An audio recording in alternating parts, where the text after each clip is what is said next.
ਹਰ ਪਾਤ ਨਹਿਨ ਜੀ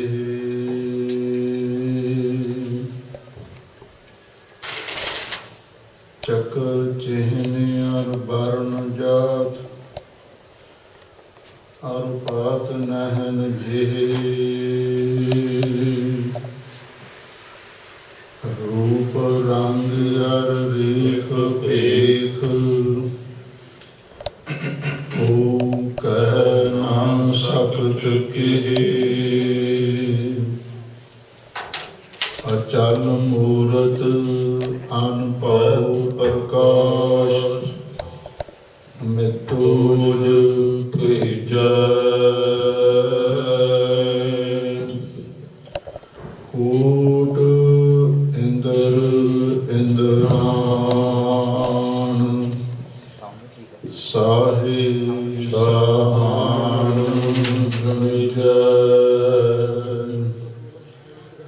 ਤਿਰ ਭਵਨ ਮਹੀਪ ਸੁਰ ਨਾਰ ਅਸੁਰ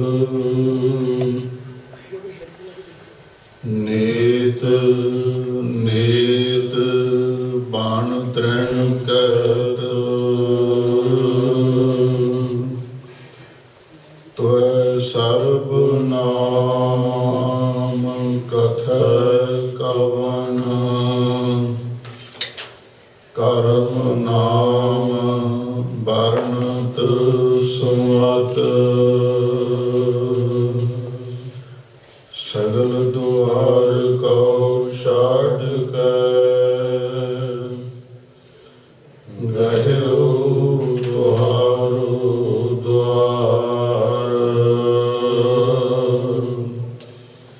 ਬਾਹੇ ਗਾਹੇ ਕੀ ਲਾਸ ਗੋਬਿੰਦ ਦਾਸ ਦੁਆਰ ਕਹਾਂ ਬੁੱਧ ਪ੍ਰਭ ਤੁਸ਼ ਹਮਾਰੀ ਬਰਨ ਸਕੈ ਮਹਿਮਾ ਜੂਰ ਹਾਰੀ ਹਮ ਨਾਮ ਸਾਗਤ ਕਾਰ ਸੇਵਤ ਤੁਮਾਰੀ ਆਪ ਲਿਓ ਤੁਮ ਕਥਾ ਸੁਧਾਰੀ ਮੂਕ ਉਚਰੈ ਸ਼ਾਸਤਰ ਖੜ ਪਿੰਗ ਗਿਰਨ ਚੜ ਜਾਏ ਅੰਗ ਲਖੈ ਬਦਰੋ ਜੋ ਕਾਲ ਕਿਰਪਾ ਕਰਾਏ ਅੰਧ ਲਖੈ ਬਦਰੋ ਸੁਨੈ ਜੋ ਕਾਲ ਕਿਰਪਾ ਕਰਾਏ। ਸਤਨਾਮ ਸ੍ਰੀ ਵਾਹਿਗੁਰੂ ਜੀ। ਗਿਰਉ ਤੰਤ ਭੂਮੀ ਉੱਡਉ ਤੰਤ ਝੂਮੀ ਰਟਉ ਤੰਤ ਪਾਨੂ ਜੁਜਉ ਤੰਤ ਜਵਾਨੂ ਗਿਰਉ ਤੰਤ ਭੂਮੀ ਉੱਡਉ ਤੰਤ ਝੂਮੀ। ਵਾਹਿਗੁਰੂ ਜੀ ਕਾ ਖਾਲਸਾ ਵਾਹਿਗੁਰੂ ਜੀ ਕੀ ਫਤਿਹ। ਪਰਮ ਸਨਮਾਨਯੋਗ ਗੁਰੂ ਖਾਲਸਾ ਸਾਧ ਸੰਗਤ ਜੀਓ, ਸਤਿਗੁਰੂ ਨੇ ਅਪਾਰ ਬਖਸ਼ਿਸ਼ ਕੀਤੀ। ਆਪ ਸੰਗਤਾਂ ਸੰਧਿਆ ਸਮੇਂ ਸਤਿਗੁਰੂ ਦੇ ਪਾਵਨ ਪਵਿੱਤਰ ਸੋਹਣੇ ਦਰਬਾਰ ਦੀਆਂ ਹਾਜ਼ਰੀਆਂ ਭਰ ਰਹੇ ਹੋ। ਕਲਗੀਧਰ ਪਾਤਸ਼ਾਹ ਨੇ ਸਾਡੇ ਤੇ ਮਹਾਨ ਪਰਉਪਕਾਰ ਕੀਤੇ। ਜਿਨ੍ਹਾਂ ਨੂੰ ਗਿਣਿਆ ਨਹੀਂ ਜਾ ਸਕਦਾ, ਲਿਖਿਆ ਨਹੀਂ ਜਾ ਸਕਦਾ, ਬਿਆਨ ਵੀ ਨਹੀਂ ਕੀਤਾ ਜਾ ਸਕਦਾ। ਤੇਰੇ ਕਵਣ ਕਵਣ ਗੁਣ ਕਹਿ ਕਹਿ ਗਾਵਾਂ, ਤੂੰ ਸਾਹਿਬ ਗੁਣੀ ਨਿਧਾਨਾ। ਤੁਮਰੀ ਮਹਿਮਾ ਵਰਨ ਨਾ ਸਕਉ, ਤੂੰ ਠਾਕੁਰ ਊਚ ਭਗਵਾਨਾ। ਪੰਚਮ ਪਾਤਸ਼ਾਹ ਗੁਰੂ ਅਰਜਨ ਦੇਵ ਮਹਾਰਾਜ ਨੇ ਸਾਹਿਬ ਸ੍ਰੀ ਗੁਰੂ ਗ੍ਰੰਥ ਸਾਹਿਬ ਜੀ ਦੀ ਸੰਪਾਦਨਾ ਕੀਤੀ। ਦੋਹੇ ਥਾਂ ਬਾਣੀ ਕਾ ਬੋਹੇ ਥਾਂ, ਇਸ ਵਰਦਾਨ ਨੂੰ ਸਫਲ ਕਰਕੇ ਦਿਖਾਇਆ ਹੈ। ਕਲਗੀਧਰ ਪਾਤਸ਼ਾਹ ਨੇ 10 ਗ੍ਰੰਥ ਦੀ ਸਿਰਜਣਾ ਕੀਤੀ ਅਤੇ ਜੋ ਕੁਝ ਸਾਹਿਬ ਸ੍ਰੀ ਗੁਰੂ ਗ੍ਰੰਥ ਸਾਹਿਬ ਜੀ ਦੇ ਵਿੱਚ ਹਵਾਲੇ ਦਿੱਤੇ ਸਨ, ਉਦਾਹਰਨਾਂ ਦਿੱਤੀਆਂ ਸਨ, ਪ੍ਰਮਾਣ ਦਿੱਤੇ ਸਨ, ਉਹਨਾਂ ਦੇ ਪ੍ਰਸੰਗ, ਉਹਨਾਂ ਦੀ ਖੋਲ ਕੇ ਵਿਆਖਿਆ, ਉਹਨਾਂ ਦਾ ਖੁਲਾਸਾ 10 ਗ੍ਰੰਥ ਵਿੱਚ ਕਲਗੀਧਰ ਪਾਤਸ਼ਾਹ ਨੇ ਉਚਾਰਨ ਕੀਤਾ ਹੈ। 10 ਗ੍ਰੰਥ ਦੇ ਅੰਦਰ ਸਵੈ ਮਤ ਅਨੁਵਾਦ, ਪਰਮਤ ਅਨੁਵਾਦ, 2 ਕਿਸਮ ਦੀ ਰਚਨਾ ਹੈ। ਇੱਕ ਉਹ ਬਾਣੀ ਹੈ ਜਿਸ ਦੇ ਵਿੱਚ ਗੁਰੂ ਆਸ਼ੀ ਅਨੁਸਾਰ ਸਤਿਗੁਰੂ ਨੇ ਗੁਰਮਤਿ ਦੇ ਉਪਦੇਸ਼ ਦ੍ਰਿੜ ਕਰਵਾਏ ਹਨ। ਦੂਜੀ ਉਹ ਵੀ ਰਚਨਾ ਹੈ ਜਿਹਦੇ ਵਿੱਚ ਜਿਹੜੇ ਪ੍ਰਾਚੀਨ ਰਾਜੀ ਹੋਏ ਹਨ, ਅਵਤਾਰ ਹੋਏ ਹਨ, ਹੋਰ ਵੀ ਜਿਹੜੇ ਵਿਸ਼ੇਸ਼ ਵਿਅਕਤੀ ਹੋਏ ਹਨ, ਜਿਨ੍ਹਾਂ ਨੂੰ ਯੁਗ ਪੁਰਸ਼ ਆਖਿਆ ਜਾਂਦਾ ਹੈ, ਉਹਨਾਂ ਦੀਆਂ ਕਥਾ ਕਹਾਣੀਆਂ, ਉਹਨਾਂ ਦੀਆਂ ਹਿਸਟਰੀਆਂ, ਉਹਨਾਂ ਦੇ ਇਤਿਹਾਸ ਵੀ ਲਿਖੇ ਨੇ ਤਾਂ ਕਿ ਗੁਰਸਿੱਖ ਨੂੰ ਸੰਪੂਰਨ ਗਿਆਨਵਾਨ ਬਣਾਇਆ ਜਾ ਸਕੇ। ਠੀਕ ਹੈ, ਕੁਝ ਲੋਕ ਪਹਿਲੀ ਪਹਿਲ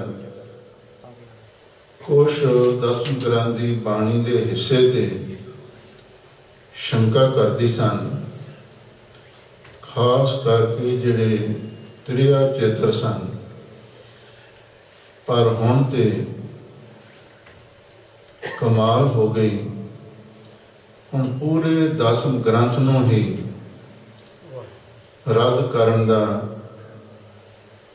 ਤਹਈਆ ਕੀਤਾ ਜਾ ਰਿਹਾ ਹੈ। ਪਰ ਉਹ ਨਾਸਤਕ ਲੋਕ ਜਿਹੜੇ ਪਹਿਲਾਂ ਹੀ ਧਰਮ ਦੇ ਵਿਰੋਧੀ ਨੇ, ਉਹਨਾਂ ਨੇ ਸਿੱਖ ਧਰਮ ਉੱਤੇ ਇੱਕ ਸਿਧਾਂਤਕ ਹਮਲਾ ਕੀਤਾ ਹੈ। 10 ਗ੍ਰੰਥ ਨੂੰ ਰੱਦ ਕਰਨ ਤੋਂ ਬਾਅਦ ਉਹਨਾਂ ਨੇ ਧੰਨ ਧੰਨ ਸ੍ਰੀ ਗੁਰੂ ਗ੍ਰੰਥ ਸਾਹਿਬ ਜੀ ਤੇ ਵੀ ਤਰਕਾਂ ਤੇ ਕਰਨੀਆਂ ਨੇ, ਕਰ ਵੀ ਰਹੇ ਹਨ। ਪਰ ਉਹਨਾਂ ਸੋਚਿਆ ਬਈ ਪਹਿਲਾਂ 10 ਗ੍ਰੰਥ ਤੇ ਹਮਲਾ ਕਰੋ, ਜੇ ਇਹਦੇ ਨਾਲ ਸਾਡਾ ਮਨੋਰਥ ਪੂਰਾ ਹੁੰਦਾ ਹੋਵੇ, ਫਿਰ ਅਗਲਾ ਹਮਲਾ ਆਪ ਸ੍ਰੀ ਗੁਰੂ ਗ੍ਰੰਥ ਸਾਹਿਬ ਜੀ ਤੇ ਕੀਤਾ ਜਾਵੇਗਾ। ਹੈ ਉਹ ਧਰਮ ਵਿਰੋਧੀ ਨਾਸਤਕ ਬੰਦੇ ਜਿਹੜੇ ਗੁਰੂ ਦੀ ਬਾਣੀ ਤੇ, ਸਿੱਖੀ ਦੀ ਰਹਿਤ ਮਰਜ਼ਾਦਾ ਤੇ ਅਤੇ ਨਾਲ ਨਾਲ ਸਤਿਗੁਰੂ ਦੀ ਬਖਸ਼ੀ ਹੋਈ ਬਾਣੀ ਤੇ ਬਾਣੀ ਦੀ ਰਹਿਤ ਤੇ ਕਿੰਤੂ ਪ੍ਰੰਤੂ ਕਰ ਰਹੇ ਹਨ। ਖੈਰ, ਖਾਲਸਾ ਸੁਚੇਤ ਹੋ ਗਿਆ ਹੈ। ਸਤਿਗੁਰੂ ਖਾਲਸੇ ਨੂੰ ਹੋਰ ਵੀ ਸਾਵਧਾਨ ਕਰਨ ਤੇ ਜਿਹੜੇ ਲੋਕ ਸਾਡੇ ਸਿੱਖੀ ਦੇ ਸਿਧਾਂਤ ਤੇ, ਅੰਮ੍ਰਿਤ ਦੀਆਂ ਬਾਣੀਆਂ ਤੇ, ਨਿਤਨੇਮ ਦੀਆਂ ਬਾਣੀਆਂ ਤੇ ਕਿੰਤੂ ਪ੍ਰੰਤੂ ਕਰਦੇ ਹਨ, ਉਹਨਾਂ ਨੂੰ ਮੂੰਹ ਤੋੜ ਜਵਾਬ ਦਿੱਤਾ ਜਾਵੇ। ਬਹੁਤ ਸਾਰੇ ਗੁਰਸਿੱਖ ਵਿਦਵਾਨ ਉਹਨਾਂ ਨੂੰ ਜਵਾਬ ਦੇ ਵੀ ਰਹੇ ਨੇ, ਪਹਿਲਾਂ ਵੀ ਦਿੱਤਾ ਗਿਆ ਹੈ, ਪਰ ਉਹ ਨਾਸਤਿਕ ਲੋਕ ਕਦੇ ਵੀ ਮੰਨਣ ਵਾਲੇ ਨਹੀਂ ਹਨ। ਉਹਨਾਂ ਦਾ ਇੱਕੋ ਹੀ ਨਿਸ਼ਾਨਾ ਹੈ ਬਈ ਸਿੱਖਾਂ ਨੂੰ ਸਿੱਖੀ ਤੋਂ, ਧਰਮ ਤੋਂ ਦੂਰ ਕੀਤਾ ਜਾਵੇ। ਆਪਾਂ ਉਹਨਾਂ ਤੋਂ ਸਾਵਧਾਨ ਹੋਣਾ ਹੈ। ਕਲਗੀਧਰ ਪਾਤਸ਼ਾਹ ਨੇ ਨੇਕ ਕਲੰਕ ਅਵਤਾਰ ਦੀ ਕਥਾ ਲਿਖੀ ਹੈ। ਉਸ ਕਥਾ ਦੀ ਵਿਚਾਰ ਪਿਛਲੇ ਕੁਝ ਦਿਨਾਂ ਤੋਂ ਸੰਗਤਾਂ ਸਰਵਣ ਕਰ ਰਹੀਆਂ ਹਨ। ਕਲਗੀ ਅਵਤਾਰ ਨੇ ਸੰਭਲ ਸ਼ਹਿਰ ਵਿੱਚ ਪ੍ਰਗਟ ਹੋਣਾ ਹੈ ਔਰ ਉਹ ਕਥਾ ਪਿੱਛੇ ਆ ਚੁੱਕੀ ਹੈ। ਇਹ ਕਲਗੀਧਰ ਪਾਤਸ਼ਾਹ ਦੀ ਸਰਬਖਤਾ ਹੈ। ਉਹਨਾਂ ਨੇ ਆਪਣੇ ਵੀ ਪੂਰਵ ਜਨਮ ਦੀ ਕਥਾ ਪਹਿਲਾਂ ਹੀ ਬਚਿੱਤਰ ਨਾਟਕ ਦੇ ਵਿੱਚ ਲਿਖੀ ਹੈ ਤੇ ਨੇਕ ਕਲੰਕ ਅਵਤਾਰ ਨੇ ਹਾਲੇ ਹੋਣਾ ਹੈ, ਉਹਦੀ ਵੀ ਕਥਾ ਪਹਿਲਾਂ ਹੀ ਕਲਗੀਧਰ ਪਾਤਸ਼ਾਹ ਨੇ ਕਲਮ ਬੰਦ ਕੀਤੀ ਹੈ। ਇੱਥੋਂ ਕਲਗੀਧਰ ਪਾਤਸ਼ਾਹ ਦਾ ਪਤਾ ਲੱਗਦਾ ਹੈ ਉਹ ਬੜੇ ਦੂਰ ਆਦੇਸ਼ ਸਰਬੱਤ ਸਤਿਗੁਰੂ ਤ੍ਰੈ ਕਾਲਦਰਸ਼ੀ ਹਨ। ਉਹਨਾਂ ਤੋਂ ਕੁਛ ਵੀ ਲੁਕਿਆ ਹੋਇਆ ਨਹੀਂ ਹੈ। ਭੂਤ ਭਵਿੱਖ ਵਰਤਮਾਨ ਕਾਲ ਦੇ ਅੰਦਰ ਜੋ ਵਰਤਾਰਾ ਵਰਤ ਰਿਹਾ ਹੈ, ਵਰਤੇਗਾ ਜਾਂ ਪਿੱਛੇ ਵਰਤਿਆ ਹੈ, ਉਸ ਦੀ ਪਹਿਲਾਂ ਹੀ ਸਤਿਗੁਰੂ ਮਹਾਰਾਜ ਨੇ ਸਾਨੂੰ ਗਿਆਤ ਅਤੇ ਵਾਕਫੀਅਤ ਬਖਸ਼ਿਸ਼ ਕੀਤੀ ਹੈ। ਕਲਕੀ ਅਵਤਾਰ ਦਾ ਸੰਭਲ ਦੇ ਨਰੇਸ਼ ਨਾਲ, ਸੰਭਲ ਦੇ ਰਾਜੇ ਦੇ ਨਾਲ ਜੰਗ ਹੋ ਰਿਹਾ ਹੈ। ਹੁਣ ਕਲਗੀਧਰ ਪਾਤਸ਼ਾਹ ਨੇ ਧਰਮ ਯੁੱਧ ਦਾ ਮੋਰਚਾ ਲਾਇਆ ਹੈ ਅਤੇ ਉਹ ਧਰਮ ਯੁੱਧ ਜਦ ਤੋਂ ਖਾਲਸਾ ਹੋਂਦ ਵਿੱਚ ਆਇਆ ਹੈ ਉਸ ਵੇਲੇ ਤੋਂ ਹੀ ਆਰੰਭ ਹੋ ਚੁੱਕੀ ਹੈ ਤੇ ਜਦ ਤੱਕ ਧਰਤੀ ਤੇ ਅਸਮਾਨ ਰਹਿਣਗੇ, ਚੰਦਰਮਾ ਤੇ ਸੂਰਜ ਪ੍ਰਕਾਸ਼ ਕਰਨਗੇ, ਰਹਿੰਦੀ ਦੁਨੀਆ ਤੱਕ ਉਹ ਧਰਮ ਯੁੱਧ ਹਮੇਸ਼ਾ ਚੱਲਦਾ ਹੀ ਰਹਿਣਾ। ਖਾਲਸਾ ਸੋਜੋ ਚੜੇ ਤੁਰੰਗ, ਖਾਲਸਾ ਸੋਜੋ ਕਰੇ ਨਦੀਆਂ। ਇਹ ਹੁਣ ਜਿਹੜਾ ਜੰਗ ਹੈ ਇਹ ਆਸਤਿਕਤਾ ਤੇ ਨਾਸਤਿਕਤਾ ਦਾ ਹੋ ਰਿਹਾ ਹੈ। ਦੇਵਤੇ ਦੈਂਤਾਂ ਦਾ ਯੁੱਧ ਹੋ ਰਿਹਾ ਹੈ, ਗੁਰਮੁਖਾਂ ਤੇ ਮਨਮੁਖਾਂ ਦਾ ਯੁੱਧ ਹੋ ਰਿਹਾ ਹੈ, ਸਾਧਕਾਂ ਤੇ ਸੰਤਾਂ ਦਾ ਟਾਕਰਾ ਹੋ ਰਿਹਾ ਹੈ। ਇਸ ਢੰਗ ਦੇ ਨਾਲ ਕਲਗੀਧਰ ਪਾਤਸ਼ਾਹ ਨੂੰ ਜੰਗ ਦੇ ਨਾਲ ਬੜਾ ਸਨੇਹ ਸੀ। ਉਹਨਾਂ ਨੇ ਇਹ ਬਚਨ 1.25 ਲੱਖ ਸੇ ਏਕ ਲੜਾਊਂ ਤਵੈ ਗੋਬਿੰਦ ਸਿੰਘ ਨਾਮ ਕਹਾਊਂ। ਉਹਨਾਂ ਬਚਨਾਂ ਨੂੰ ਪੂਰੇ ਕਰਨ ਦੇ ਲਈ, ਖਾਲਸੇ ਵਿੱਚ ਜੋਸ਼ ਭਰਨ ਦੇ ਲਈ ਅਤੇ ਵੀਰ ਰਸ ਪੈਦਾ ਕਰਨ ਵਾਸਤੇ ਪੁਰਾਣੇ ਰਾਜੇ ਮਹਾਰਾਜਿਆਂ ਦਾ, ਧਰਮੀ ਯੋਧਿਆਂ ਦਾ ਅਤੇ ਨਾਲ ਹੀ ਅਵਤਾਰਾਂ ਦੀ ਕਥਾ ਸਤਿਗੁਰੂ ਨੇ ਲਿਖੀ ਹੈ। ਇਹਦਾ ਮੁੱਖ ਮਨੋਰਥ ਵੀਰ ਰਸ ਪੈਦਾ ਕਰਨਾ ਹੀ ਸੀ। ਬਾਕੀ ਸਤਿਗੁਰੂ ਮਹਾਰਾਜ ਨੇ ਇਹਦੇ ਬਾਰੇ ਆਪ ਹੀ ਸਪਸ਼ਟ ਕਰ ਦਿੱਤਾ ਹੈ। ਸਾਧ ਅਸਾਧ ਜਾਣਿਓ ਨਹੀਂ, ਬਾਦ ਸੁਬਾਦ ਵਿਵਾਦ। ਸਾਨੂੰ ਇਹ ਨਹੀਂ ਪਤਾ ਇਹਨਾਂ ਵਿੱਚੋਂ ਕਿਹੜਾ ਸਾਧ ਗੁਰਮੁਖ ਸੀ ਤੇ ਕਿਹੜਾ ਅਸਾਧ ਮਨਮੁਖ ਸੀ। ਠੀਕ ਹੈ, ਜੋ ਪਹਿਲਾਂ ਰਚਨਾਵਾਂ ਲਿਖੀਆਂ ਗਈਆਂ ਸਨ ਉਹਨਾਂ ਦੇ ਸਤਿਗੁਰੂ ਮਹਾਰਾਜ ਨੇ ਉੜੱਥੇ ਕੀਤੇ ਨੇ, ਉਹਨਾਂ ਦੀ ਟ੍ਰਾਂਸਲੇਸ਼ਨ ਕੀਤੀ ਹੈ। ਜੋ ਕੁਝ ਲਿਖਿਆ ਹੈ ਉਹਦੇ ਬਾਰੇ ਉਹੀ ਜਾਣਦੇ ਨੇ, ਪਰ ਕਲਗੀਧਰ ਪਾਤਸ਼ਾਹ ਨੇ ਸਾਫ਼ ਲਿਖਿਆ ਹੈ ਵੀ ਦਸਮ ਕਥਾ ਭਾਗਵਤ ਕੀ ਭਾਖਾ ਕਰੀ ਬਣਾਏ, ਔਰ ਬਾਸ਼ਨਾ ਨਾਹੀ ਮਾਮ ਧਰਮ ਯੁੱਧ ਕੇ ਚਾਹੇ। ਇਹ ਧਰਮ ਯੁੱਧ ਦਾ ਚਾਅ ਪੈਦਾ ਕਰਨ ਲਈ ऐसियां रचनावां कलगीधर पातशाह ने लिखियां ने। दसम ग्रंथ की बाणी की शैली आदि श्री गुरु ग्रंथ साहिब जी तो वखरी है। धन धन साहिब श्री गुरु ग्रंथ साहिब जी की पवित्र बाणी रागां विच उचारण की गई है ते दसम ग्रंथ की बाणी ये काव्य छंदां विच उचारण की गई है। ते ये भी गल समझ लैनी चाहिए, राग ते काव्य का बहुत गूढ़ा संबंध है। इसलिए कलगीधर पातशाह ने जदों जंग की कथा लिखी है, बड़े कमाल के शब्द गुरु महाराज ने वरते। हुण ये जिहड़ा पवित्र छंद चल रहा है, इस पवित्र छंद का नाम भड़थू छंद गुरु महाराज सच्चे पातशाह ने लिखिया है। भड़थूआ छंद, भड़थूआ छंद तो भाव है जदों घमसान का युद्ध हुंदा होवे ना, आपस में सूरमे आमो सामने बड़े जोश के नाल लड़ते होण ते उस वेले उस जंग के करतब नूं, जंग के हुनर नूं वरतन लई छंद भी भड़थूआ वरते। वखो वखरे अलौकिक छंद कलगीधर पातशाह ने लिखे ने। सो रहो विचार, हुण जो जंग की कथा चल रही है, नेक कलंक दा संभल दे राजे नाल जंग हो रहा है, वो आप कथा सरवण करो अते प्यार दे नाल आखो सतनाम श्री वाहेगुरु साहिब जी। गिरम तंत भूमि उठम तंत झूमी। लो कवि कलगीधर पातशाह जी फरमाते हैं, गिरम तंत भूमि, सूरमे भूमि धरती ते डिग रहे ने, उठे उठम तंत झूमी। ते फिर झूमी का अर्थ है भी गेड़े खा खा के, घुमीरियां खा खा के फिर उठते हैं। इसका मतलब ये है जदों सूरमे जंग विच लड़ते हैं, किसी ते वार हुंदा है, घाव लगता है, वो डिग पैंदा है ते वो फिर संभलण की कोशिश करता है, उठण की कोशिश करता है, फिर जंग करन दे लई वो तैयार हुंदा है। ते एक को जख्म लगे होण करके जदों सूरमे डिग के उठते हैं ते कई बारी झूमते हैं, घुमीरियां आउंदियां ने, गशां खांदे ने, पर फिर भी उठण की कोशिश कर रहे हैं। रटम तंत पानम।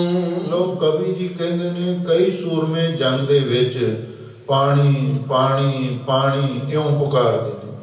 कुदरती गल है, जदों जंग युद्ध हो रहा होवे उस वेले बड़ा जोर लगता है, शक्ति की वरतों करनी पैंदी है ते फिर शरीर नूं पानी की भी लोड़ पैंदी, प्यास लगती है। कई सूरमे जंग दे विच पानी पानी उचारण करते हैं। जुजों तंत जवानू। बहुत सारे जिहड़े शहर शबीले जवान ने, सूरबीर सिपाही जुजन तंत वो जंग दे विच जूझ रहे ने, शहीदी का जाम पी रहे हैं। चरम तंत बाण। गरीबन वाल सतगुरु जी फरमाते ने चलन तंत बाणन। बाणन का अर्थ है बहुत सारे तीर चल रहे हैं। रुकम तम दिशाणु। जदों तीर चलते ने वो चारे दिशा रुक जांदियां ने। इसका मतलब ये है इन्नी तेजी नाल सूरबीर तीर छड्डदे ने ते फिर चारे पासियां तो कोई दुश्मन अगे नहीं वध सकता, चारे दिशा ही रुक जांदियां हन। गिरम तंत वीरम। बहुत सारे सूरबीर बहादुर मैदाने जंग दे विच डिग रहे हन। भजों तंत भीरम। उन्हां डिगदियां नूं देख के जिहड़े कायर ने, बुजदल लोक ने, वो डरदे मारे मैदाने जंग नूं छड्ड के भज तुरे हन। रचन तंत ईसन। लोग कवि जी कहते ने रचन नचन तंत ईसन। ईसन का अर्थ है जिहड़ा शिव जी है, वो नचन तंत का अर्थ है वो भी नचन लग पिया, क्योंकि जिहड़ा शिव जी है ना, इहदे विच रौदा रस है ते जदों जंग युद्ध हुंदा है ते खुशी विच नचन लग जाता है। इसलिए कवि जी हुण काव्य रचना दे विच जिन्ने भी रस ने, हुण इह रौदा रस है, वीर रस है, ਉਹਦਾ ਉਚਾਰਨ ਕਰ ਰਹੇ ਹਨ ਵੀ ਜਿਹੜਾ ਸ਼ਿਵ ਜੀ ਹੈ ਉਹ ਨੱਚਣ ਲੱਗ ਪਿਆ ਹੈ। ਓਮ ਤੰਤ ਸੀਸੰ। ਇਹ ਜਿਹੜਾ ਸ਼ਿਵ ਜੀ ਹੈ, ਜਿਹੜੇ ਸੂਰਬੀਰ ਧਰਮੀ ਯੋਧੇ ਜੰਗ ਵਿੱਚ ਸ਼ਹੀਦੀਆਂ ਪਾਉਂਦੇ ਨੇ, ਉਹਨਾਂ ਦੇ ਸਿਰ ਕੱਟ ਕੇ ਉਹਨਾਂ ਦੀ ਮਾਲਾ ਪਰੋ ਰਿਹਾ ਹੈ। ਵਜੂ ਤੰਤ ਡੌਰੂ। ਤੇ ਨਾਲ ਹੀ ਇਹ ਜਿਹੜਾ ਸ਼ਿਵ ਜੀ ਹੈ ਡੌਰੂ ਵਜਾ ਰਿਹਾ, ਇਹਦੇ ਹੱਥ ਵਿੱਚ ਡੌਰੂ ਵੀ ਹੈਗਾ ਤੇ ਖੁਸ਼ੀ ਵਿੱਚ ਡੌਰੂ ਵਜਾਉਂਦਾ ਹੈ ਤੇ ਨਾਲ ਦੀ ਨਾਲ ਇਹ ਮਾਲਾ ਸਿਰਾਂ ਦੀ ਪਰੋ ਰਿਹਾ ਹੈ। ਬ੍ਰਹਮ ਤੰਤ ਪੌਰੂ। ਤੇ ਮੇਰੇ ਪੌਰੂ ਦਾ ਅਰਥ ਹੈ ਜਿਵੇਂ ਘੇਰਾ ਕੱਤ ਕੇ, ਭਾਵ ਗੇੜੇ ਖਾ ਕੇ ਇਹ ਸ਼ਿਵ ਜੀ ਭਜਨ ਤੰਤ ਦਾ ਅਰਥ ਹੈ ਭੱਜਿਆ ਫਿਰਦਾ ਜੰਗ ਦੇ ਵਿੱਚ। ਰਜਨ ਤੰਤ ਬਾਲੰ। ਜਾਂ ਪਰਮਨ ਤੰਤ ਪੌਰੂ, ਜਿਵੇਂ ਪੌੜੀ ਘੁੰਮਣ ਘੇਰੀ ਹੁੰਦੀ ਹੈ, ਇਉਂ ਗੇੜਾ ਬੰਨ ਕੇ ਇਹ ਸ਼ਿਵ ਜੀ ਪਰਮਨ ਤੰਤ ਦਾ ਅਰਥ ਹੈ ਚੱਕਰ ਲਾ ਰਿਹਾ ਹੈ। ਅੱਗੇ ਕਵੀ ਜੀ ਲਿਖਦੇ ਨੇ ਲਜਨ ਤੰਤ ਬਾਲੰ। ਤੇ ਬਹੁਤ ਸਾਰੀਆਂ ਬਾਲਨ ਦਾ ਅਰਥ ਹੈ ਇਸਤਰੀਆਂ, ਕਿਉਂਕਿ ਜਦੋਂ ਜੰਗ ਯੁੱਧ ਹੁੰਦਾ ਹੈ ਨਾ, ਉਸ ਵੇਲੇ ਦੇਵ ਲੋਕ ਤੋਂ ਪਰੀਆਂ ਵੀ ਆਉਂਦੀਆਂ ਨੇ ਸੂਰਬੀਰਾਂ ਨੂੰ ਵਰਨ ਵਾਸਤੇ। ਉਹਨਾਂ ਦਾ ਦ੍ਰਿਸ਼ ਕਲਗੀਧਰ ਪਾਤਸ਼ਾਹ ਖਿੱਚਦੇ ਹਨ। ਬਹੁਤ ਸਾਰੀਆਂ ਪਰੀਆਂ ਵੀ ਨੱਚ ਰਹੀਆਂ ਹਨ। ਟੁਟੰ ਤੰਤ ਤਾਲੰ। ਜਦੋਂ ਸੂਰਮੇ ਜੰਗ ਦੇ ਵਿੱਚ ਲੜਦੇ ਨੇ, ਜੂਝਦੇ ਨੇ, ਸ਼ਹੀਦੀਆਂ ਪਾਉਂਦੇ ਨੇ ਤੇ ਉਹਨਾਂ ਦਾ ਤਾਲ ਉਸ ਵੇਲੇ ਟੁੱਟ ਜਾਂਦਾ ਹੈ। ਵਜੂ ਤੰਤ ਵੀਰੰ। ਜਿੰਨੇ ਸੂਰਬੀਰ ਬਹਾਦਰ ਨੇ ਵੀਰ ਰਸ ਦੇ ਵਿੱਚ ਹੋ ਕੇ ਜੰਗ ਦੇ ਵਿੱਚ ਤਦਾਕਾਰ ਹੋ ਰਹੇ ਹਨ। ਵਜੂ ਤੰਤ ਭੀਰੰ। ਤੇ ਭੀਰੰ ਦਾ ਅਰਥ ਹੈ ਜਿਹੜੇ ਡਰਪੋਕ ਨੇ, ਕਾਇਰ ਨੇ, ਉਹ ਮੈਦਾਨੇ ਜੰਗ ਨੂੰ ਵੇਖ ਕੇ ਭੱਜ ਰਹੇ ਹਨ। ਲਘੂ ਤੰਤ ਬਾਣ। ਲੋਕ ਕਈਆਂ ਨੂੰ ਤੀਰ ਵੱਜ ਰਹੇ ਨੇ, ਤੀਰ ਲੱਗ ਰਹੇ ਹਨ। ਤੰ ਤੰਤ ਜਵਾਨ। ਉਹ ਸੂਰਬੀਰ ਯੋਧੇ ਜੰਗ ਦੇ ਵਿੱਚ ਡਿੱਗ ਪੈਂਦੇ ਨੇ। ਜਦੋਂ ਤੀਰ ਵੱਜਦਾ ਨਾ ਸੀਨੇ ਦੇ ਵਿੱਚ, ਉਹ ਸੂਰਮੇ ਮੈਦਾਨੇ ਜੰਗ ਵਿੱਚ ਢਹਿ ਢੇਰੀ ਹੋ ਜਾਂਦੇ ਹਨ। ਕਟੰ ਤੰਤ ਅਦੰ। ਲੋਕ ਕਈਆਂ ਦੇ ਤਲਵਾਰਾਂ ਦੇ ਤੇਗੀਆਂ ਦੇ ਵਾਰ ਹੁੰਦੇ ਨੇ ਤੇ ਅੱਧੋ ਅੱਧ ਉਹਨਾਂ ਦੇ ਸਰੀਰ ਕੱਟੇ ਜਾਂਦੇ ਹਨ। ਕਟੰ ਤੰਤ ਬਦੰ। ਲੋਕ ਬਹੁਤ ਸਾਰੇ ਸੂਰਮੇ ਇਸ ਤਰ੍ਹਾਂ ਬਦਨ ਜੰਗ ਦੇ ਵਿੱਚ ਮਾਰੇ ਜਾ ਰਹੇ ਹਨ। ਕਹੂੰ ਤੰਤ ਖੂਨੀ। ਲੋਕ ਜਿਹੜੇ ਖੂਨੀ ਸੂਰਬੀਰ ਨੇ, ਭਾਵ ਜਿਹੜੇ ਖੂਨੀ ਤੋਂ ਭਾਵ ਹੈ ਖੂਨ ਦੇ ਨਾਲ ਲੱਥ-ਪੱਥ ਹੋਏ, ਐਸੇ ਜਿਹੜੇ ਖੂਨੀ ਸੂਰਮੇ ਨੇ ਉਹ ਆਪਸ ਵਿੱਚ ਖਹਿੰਦੇ ਹਨ, ਖੜਕਦੇ ਹਨ। ਲੜਾਈ ਤੋਂ ਦੂਣੀ। ਤੇ ਉਹਨਾਂ ਨੂੰ ਵੇਖ ਕੇ ਦੁਸ਼ਮਣ ਨੂੰ ਜੰਗ ਕਰਨ ਦਾ ਦੂਣਾ ਤੇ ਚੌਣਾ ਚਾਅ ਚੜ ਜਾਂਦਾ ਹੈ। ਰਾਹੂ ਤੰਤ ਅਤਰੰ। ਲੋਕ ਬਹੁਤ ਸਾਰੇ ਅਤਰੰਗ ਦਾ ਅਰਥ ਹੈ ਅਸਤਰ, ਜਿਹੜੇ ਹੱਥੋਂ ਛੱਡ ਕੇ ਸ਼ਸਤਰ ਚਲਾਏ ਜਾਂਦੇ ਨੇ, ਜਿਨ੍ਹਾਂ ਵਿੱਚ ਚੱਕਰ, ਤੀਰ ਆਦਿ ਆਉਂਦੇ ਨੇ, ਤੇ ਇਸ ਤਰ੍ਹਾਂ ਉਹ ਅਤਰੰਗ ਦਾ ਅਰਥ ਹੈ ਅਸਤਰ ਚੱਲ ਰਹੇ ਹਨ। ਕਟੰ ਤੰਤ ਸ਼ਤਰੰ। ਤੇ ਉਹ ਜਿਹੜੇ ਅਸਤਰ ਚੱਲ ਰਹੇ ਨੇ, ਚੱਕਰ ਤੀਰ ਚੱਲ ਰਹੇ ਨੇ, ਤੇ ਉਹ ਦੁਸ਼ਮਣਾਂ ਦੇ ਸ਼ਤਰਾਂ ਨੂੰ ਕੱਟ ਰਹੇ ਨੇ। ਜਿਹੜੇ ਰਾਜਿਆਂ ਦੇ ਸ਼ਤਰ ਝੂਲਦੇ ਨੇ ਨਾ, ਤੇ ਉਹਨਾਂ ਨੂੰ ਕੱਟ ਰਹੇ ਹਨ। ਬਾਹੰ ਤੰਤ ਪਤਰੇ। ਲੋਕ ਕਵੀ ਸਤਿਗੁਰੂ ਜੀ ਫਰਮਾਉਂਦੇ ਨੇ ਬਾਹੰ ਤੰਤ ਪਤਰੀ। ਪਤਰੀ ਦਾ ਅਰਥ ਹੈ ਜਿਹੜੇ ਖੰਭਾਂ ਵਾਲੇ ਤੀਰ ਨੇ, ਉਹ ਜੰਗ ਵਿੱਚ ਚੱਲ ਰਹੇ ਹਨ। ਜੁਜੰ ਤੰਤ ਅਤਰੇ। ਅਤਰੀ ਤੋਂ ਭਾਵ ਹੈ ਅਸਤਰਧਾਰੀ ਸੂਰਮੇ ਜੰਗ ਵਿੱਚ ਜਦੋਂ ਤੀਰ ਵੱਜਦੇ ਨੇ ਸ਼ਹੀਦੀਆਂ ਪਾ ਜਾਂਦੇ ਹਨ। ਹਿਣ ਕੰਤ ਤਾਜੇ। ਬਹੁਤ ਸਾਰੇ ਤਾਜੀ ਘੋੜੇ ਉਹ ਵੀ ਹਿਣਕ ਰਹੇ ਹਨ। ਕਣੂ ਸ਼ੰਤ ਗਾਜੇ। ਲੋਕ ਜਿਹੜੇ ਗਾਜੀ ਸੂਰਮੇ ਨੇ ਤੇ ਉਹ ਉਸ ਵੇਲੇ ਗੱਜ ਰਹੇ ਹਨ। ਤੁਤੰ ਤੰਤ ਚਰਮ। ਲੋਕ ਕਹਿੰਦੇ ਨੇ ਜਿਹੜੇ ਚਰਮ ਦਾ ਅਰਥ ਹੈ ਜਿਹੜੇ ਢਾਲੇ ਨੇ, ਉਹ ਟੁਟੰ ਤੰਤ ਪਾਠ ਹੈ। ਟੁਟੰ ਤੰਤ ਉਹ ਟੁੱਟ ਰਹੇ ਹਨ। ਕਟੰ ਤੰਤ ਬਰਮ। ਤੇ ਜਿਹੜੀਆਂ ਬਰਮਨ ਦਾ ਅਰਥ ਹੈ ਸੂਰਬੀਰਾਂ ਨੇ ਸਰੀਰ ਦੀ ਰੱਖਿਆ ਵਾਸਤੇ ਸੰਜੋਆਂ ਪਹਿਨੀਆਂ ਹੁੰਦੀਆਂ ਨੇ, ਜਿਨ੍ਹਾਂ ਨੂੰ ਕਵਚ ਵੀ ਕਿਹਾ ਜਾਂਦਾ ਹੈ, ਉਹ ਸੰਜੋਆਂ ਵੀ ਕੱਟੀਆਂ ਜਾ ਰਹੀਆਂ ਹਨ। ਗਿਰੋਂ ਤੰਤ ਭੂਮੀ। ਬਹੁਤ ਸਾਰੇ ਸੂਰਮੇ ਧਰਤੀ ਤੇ ਡਿੱਗ ਰਹੇ ਹਨ। ਉਠੋਂ ਤੰਤ ਭੂਮੀ। ਤੇ ਫੇਰ ਭੂਮੀ ਦਾ ਅਰਥ ਹੈ ਜਦੋਂ ਉੱਠਦੇ ਨੇ ਘੁਮੇਰੀਆਂ ਖਾਂਦੇ ਹਨ। ਰਟੋਂ ਤੰਤ ਪਾਨ। ਲੋਕ ਕੋਈ ਪਾਣੀ ਪਾਣੀ ਪੁਕਾਰਦੇ ਹਨ। ਕਟੋਂ ਤੰਤ ਜਵਾਨ। ਬਹੁਤ ਸਾਰੇ ਸੂਰਬੀਰ ਮੈਦਾਨੇ ਜੰਗ ਵਿੱਚ ਕੱਟੇ ਜਾ ਰਹੇ ਹਨ। ਉਠੋਂ ਤੰਤ ਏਕੰ। ਲੋ ਇੱਕ ਇਹੋ ਜਿਹੇ ਸੂਰਮੇ ਉੱਡ ਕੇ ਜਿਵੇਂ ਜਾਂਦਾ ਪੰਛੀ, ਇਸ ਤਰ੍ਹਾਂ ਦੁਸ਼ਮਣ ਵੱਲ ਨੂੰ ਉੱਡ ਕੇ ਝਪਟਦੇ ਹਨ। ਗੜੂ ਤੰਤ ਅਨੇਕਾਂ ਤੇ ਫਿਰ ਉਹ ਅਨੇਕਾਂ ਸੂਰਮਿਆਂ ਦੇ ਸ਼ਰੀਰਾਂ ਵਿੱਚ ਜਾ ਜਾ ਕੇ ਨੇਜੇ ਵਰਸ਼ੇ ਤੀਰਾਂ ਨੂੰ ਗਡੋ ਦਿੰਦੇ ਹਨ। ਅਨੂਪ ਨਿਰਾਸ਼ੰਦ ਅਨੂਪ ਰੂਪ ਦੇਖ ਕੈ ਸੋ ਕ੍ਰੋਧ ਜੂਦਣੁ ਬਰੰ। ਹੁਣ ਅੱਗੇ ਅਨੂਪ ਨਿਰਾਸ਼ੰਦ ਛੰਦਾਂ ਨਾਮ ਹੈ। ਇਹ ਵੱਖੋ ਵੱਖਰੀ ਕਿਸਮ ਦੇ ਗੁਰੂ ਮਹਾਰਾਜ ਨੇ ਛੰਦ ਵਰਤੇ ਨੇ। ਅਨੂਪ ਰੂਪ ਦੇਖ ਕੈ ਸੋ ਕ੍ਰੋਧ ਜੂਦਣੁ ਬਰੰ। ਕਲਕੀ ਅਵਤਾਰ ਦਾ ਬੜਾ ਸੁੰਦਰ ਰੂਪ ਤੇ ਸੋਹਣੀ ਸੁੰਦਰਤਾ ਨੂੰ ਤੱਕ ਕੇ ਸੋ ਕ੍ਰੋਧ ਜੋਧਨੰ ਬਰਨ, ਤੇ ਜਿਹੜੇ ਚੰਗੇ ਸੂਰਮੇ ਨੇ, ਅੱਛੇ ਸੂਰਮੇ ਨੇ, ਉਹ ਬੜੇ ਕ੍ਰੋਧ ਵਿੱਚ ਆ ਕੇ ਲੜ ਰਹੇ ਹਨ। ਸਨਦ ਬਦ ਉਦਤੰ ਸੋ ਕੋਪ ਊਪ ਦੇ ਰਣ। ਤੇ ਸਨਦ ਬਦ ਉਦਤੰ, ਉਹ ਸ਼ਸਤਰਾਂ ਦੇ ਨਾਲ ਸਨਦ ਬਦ ਤਿਆਰ ਪਰ ਤਿਆਰ ਹੋ ਕੇ, ਐਨ ਲੈਸ ਹੋ ਕੇ।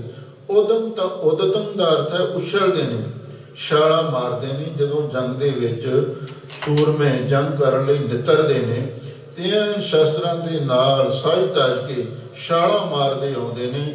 ਸੋ ਕੋਪ ਓਪ ਦੇ ਰਣੰ, ਉਹ ਮਾਨੋ ਜੰਗ ਦੇ ਵਿੱਚ ਜਿਹੜਾ ਕੋਪ ਕ੍ਰੋਧ ਹੈ, ਰੋਹ ਹੈ, ਉਹਨੂੰ ਵੀ ਉਪਮਾ ਦਿੰਦੇ ਨੇ, ਉਹਨੂੰ ਚਾਰ ਚੰਨ ਲਾ ਰਹੇ ਹਨ। ਜਹਾਂਤ ਜਾਤ ਪਤਰਣਾ।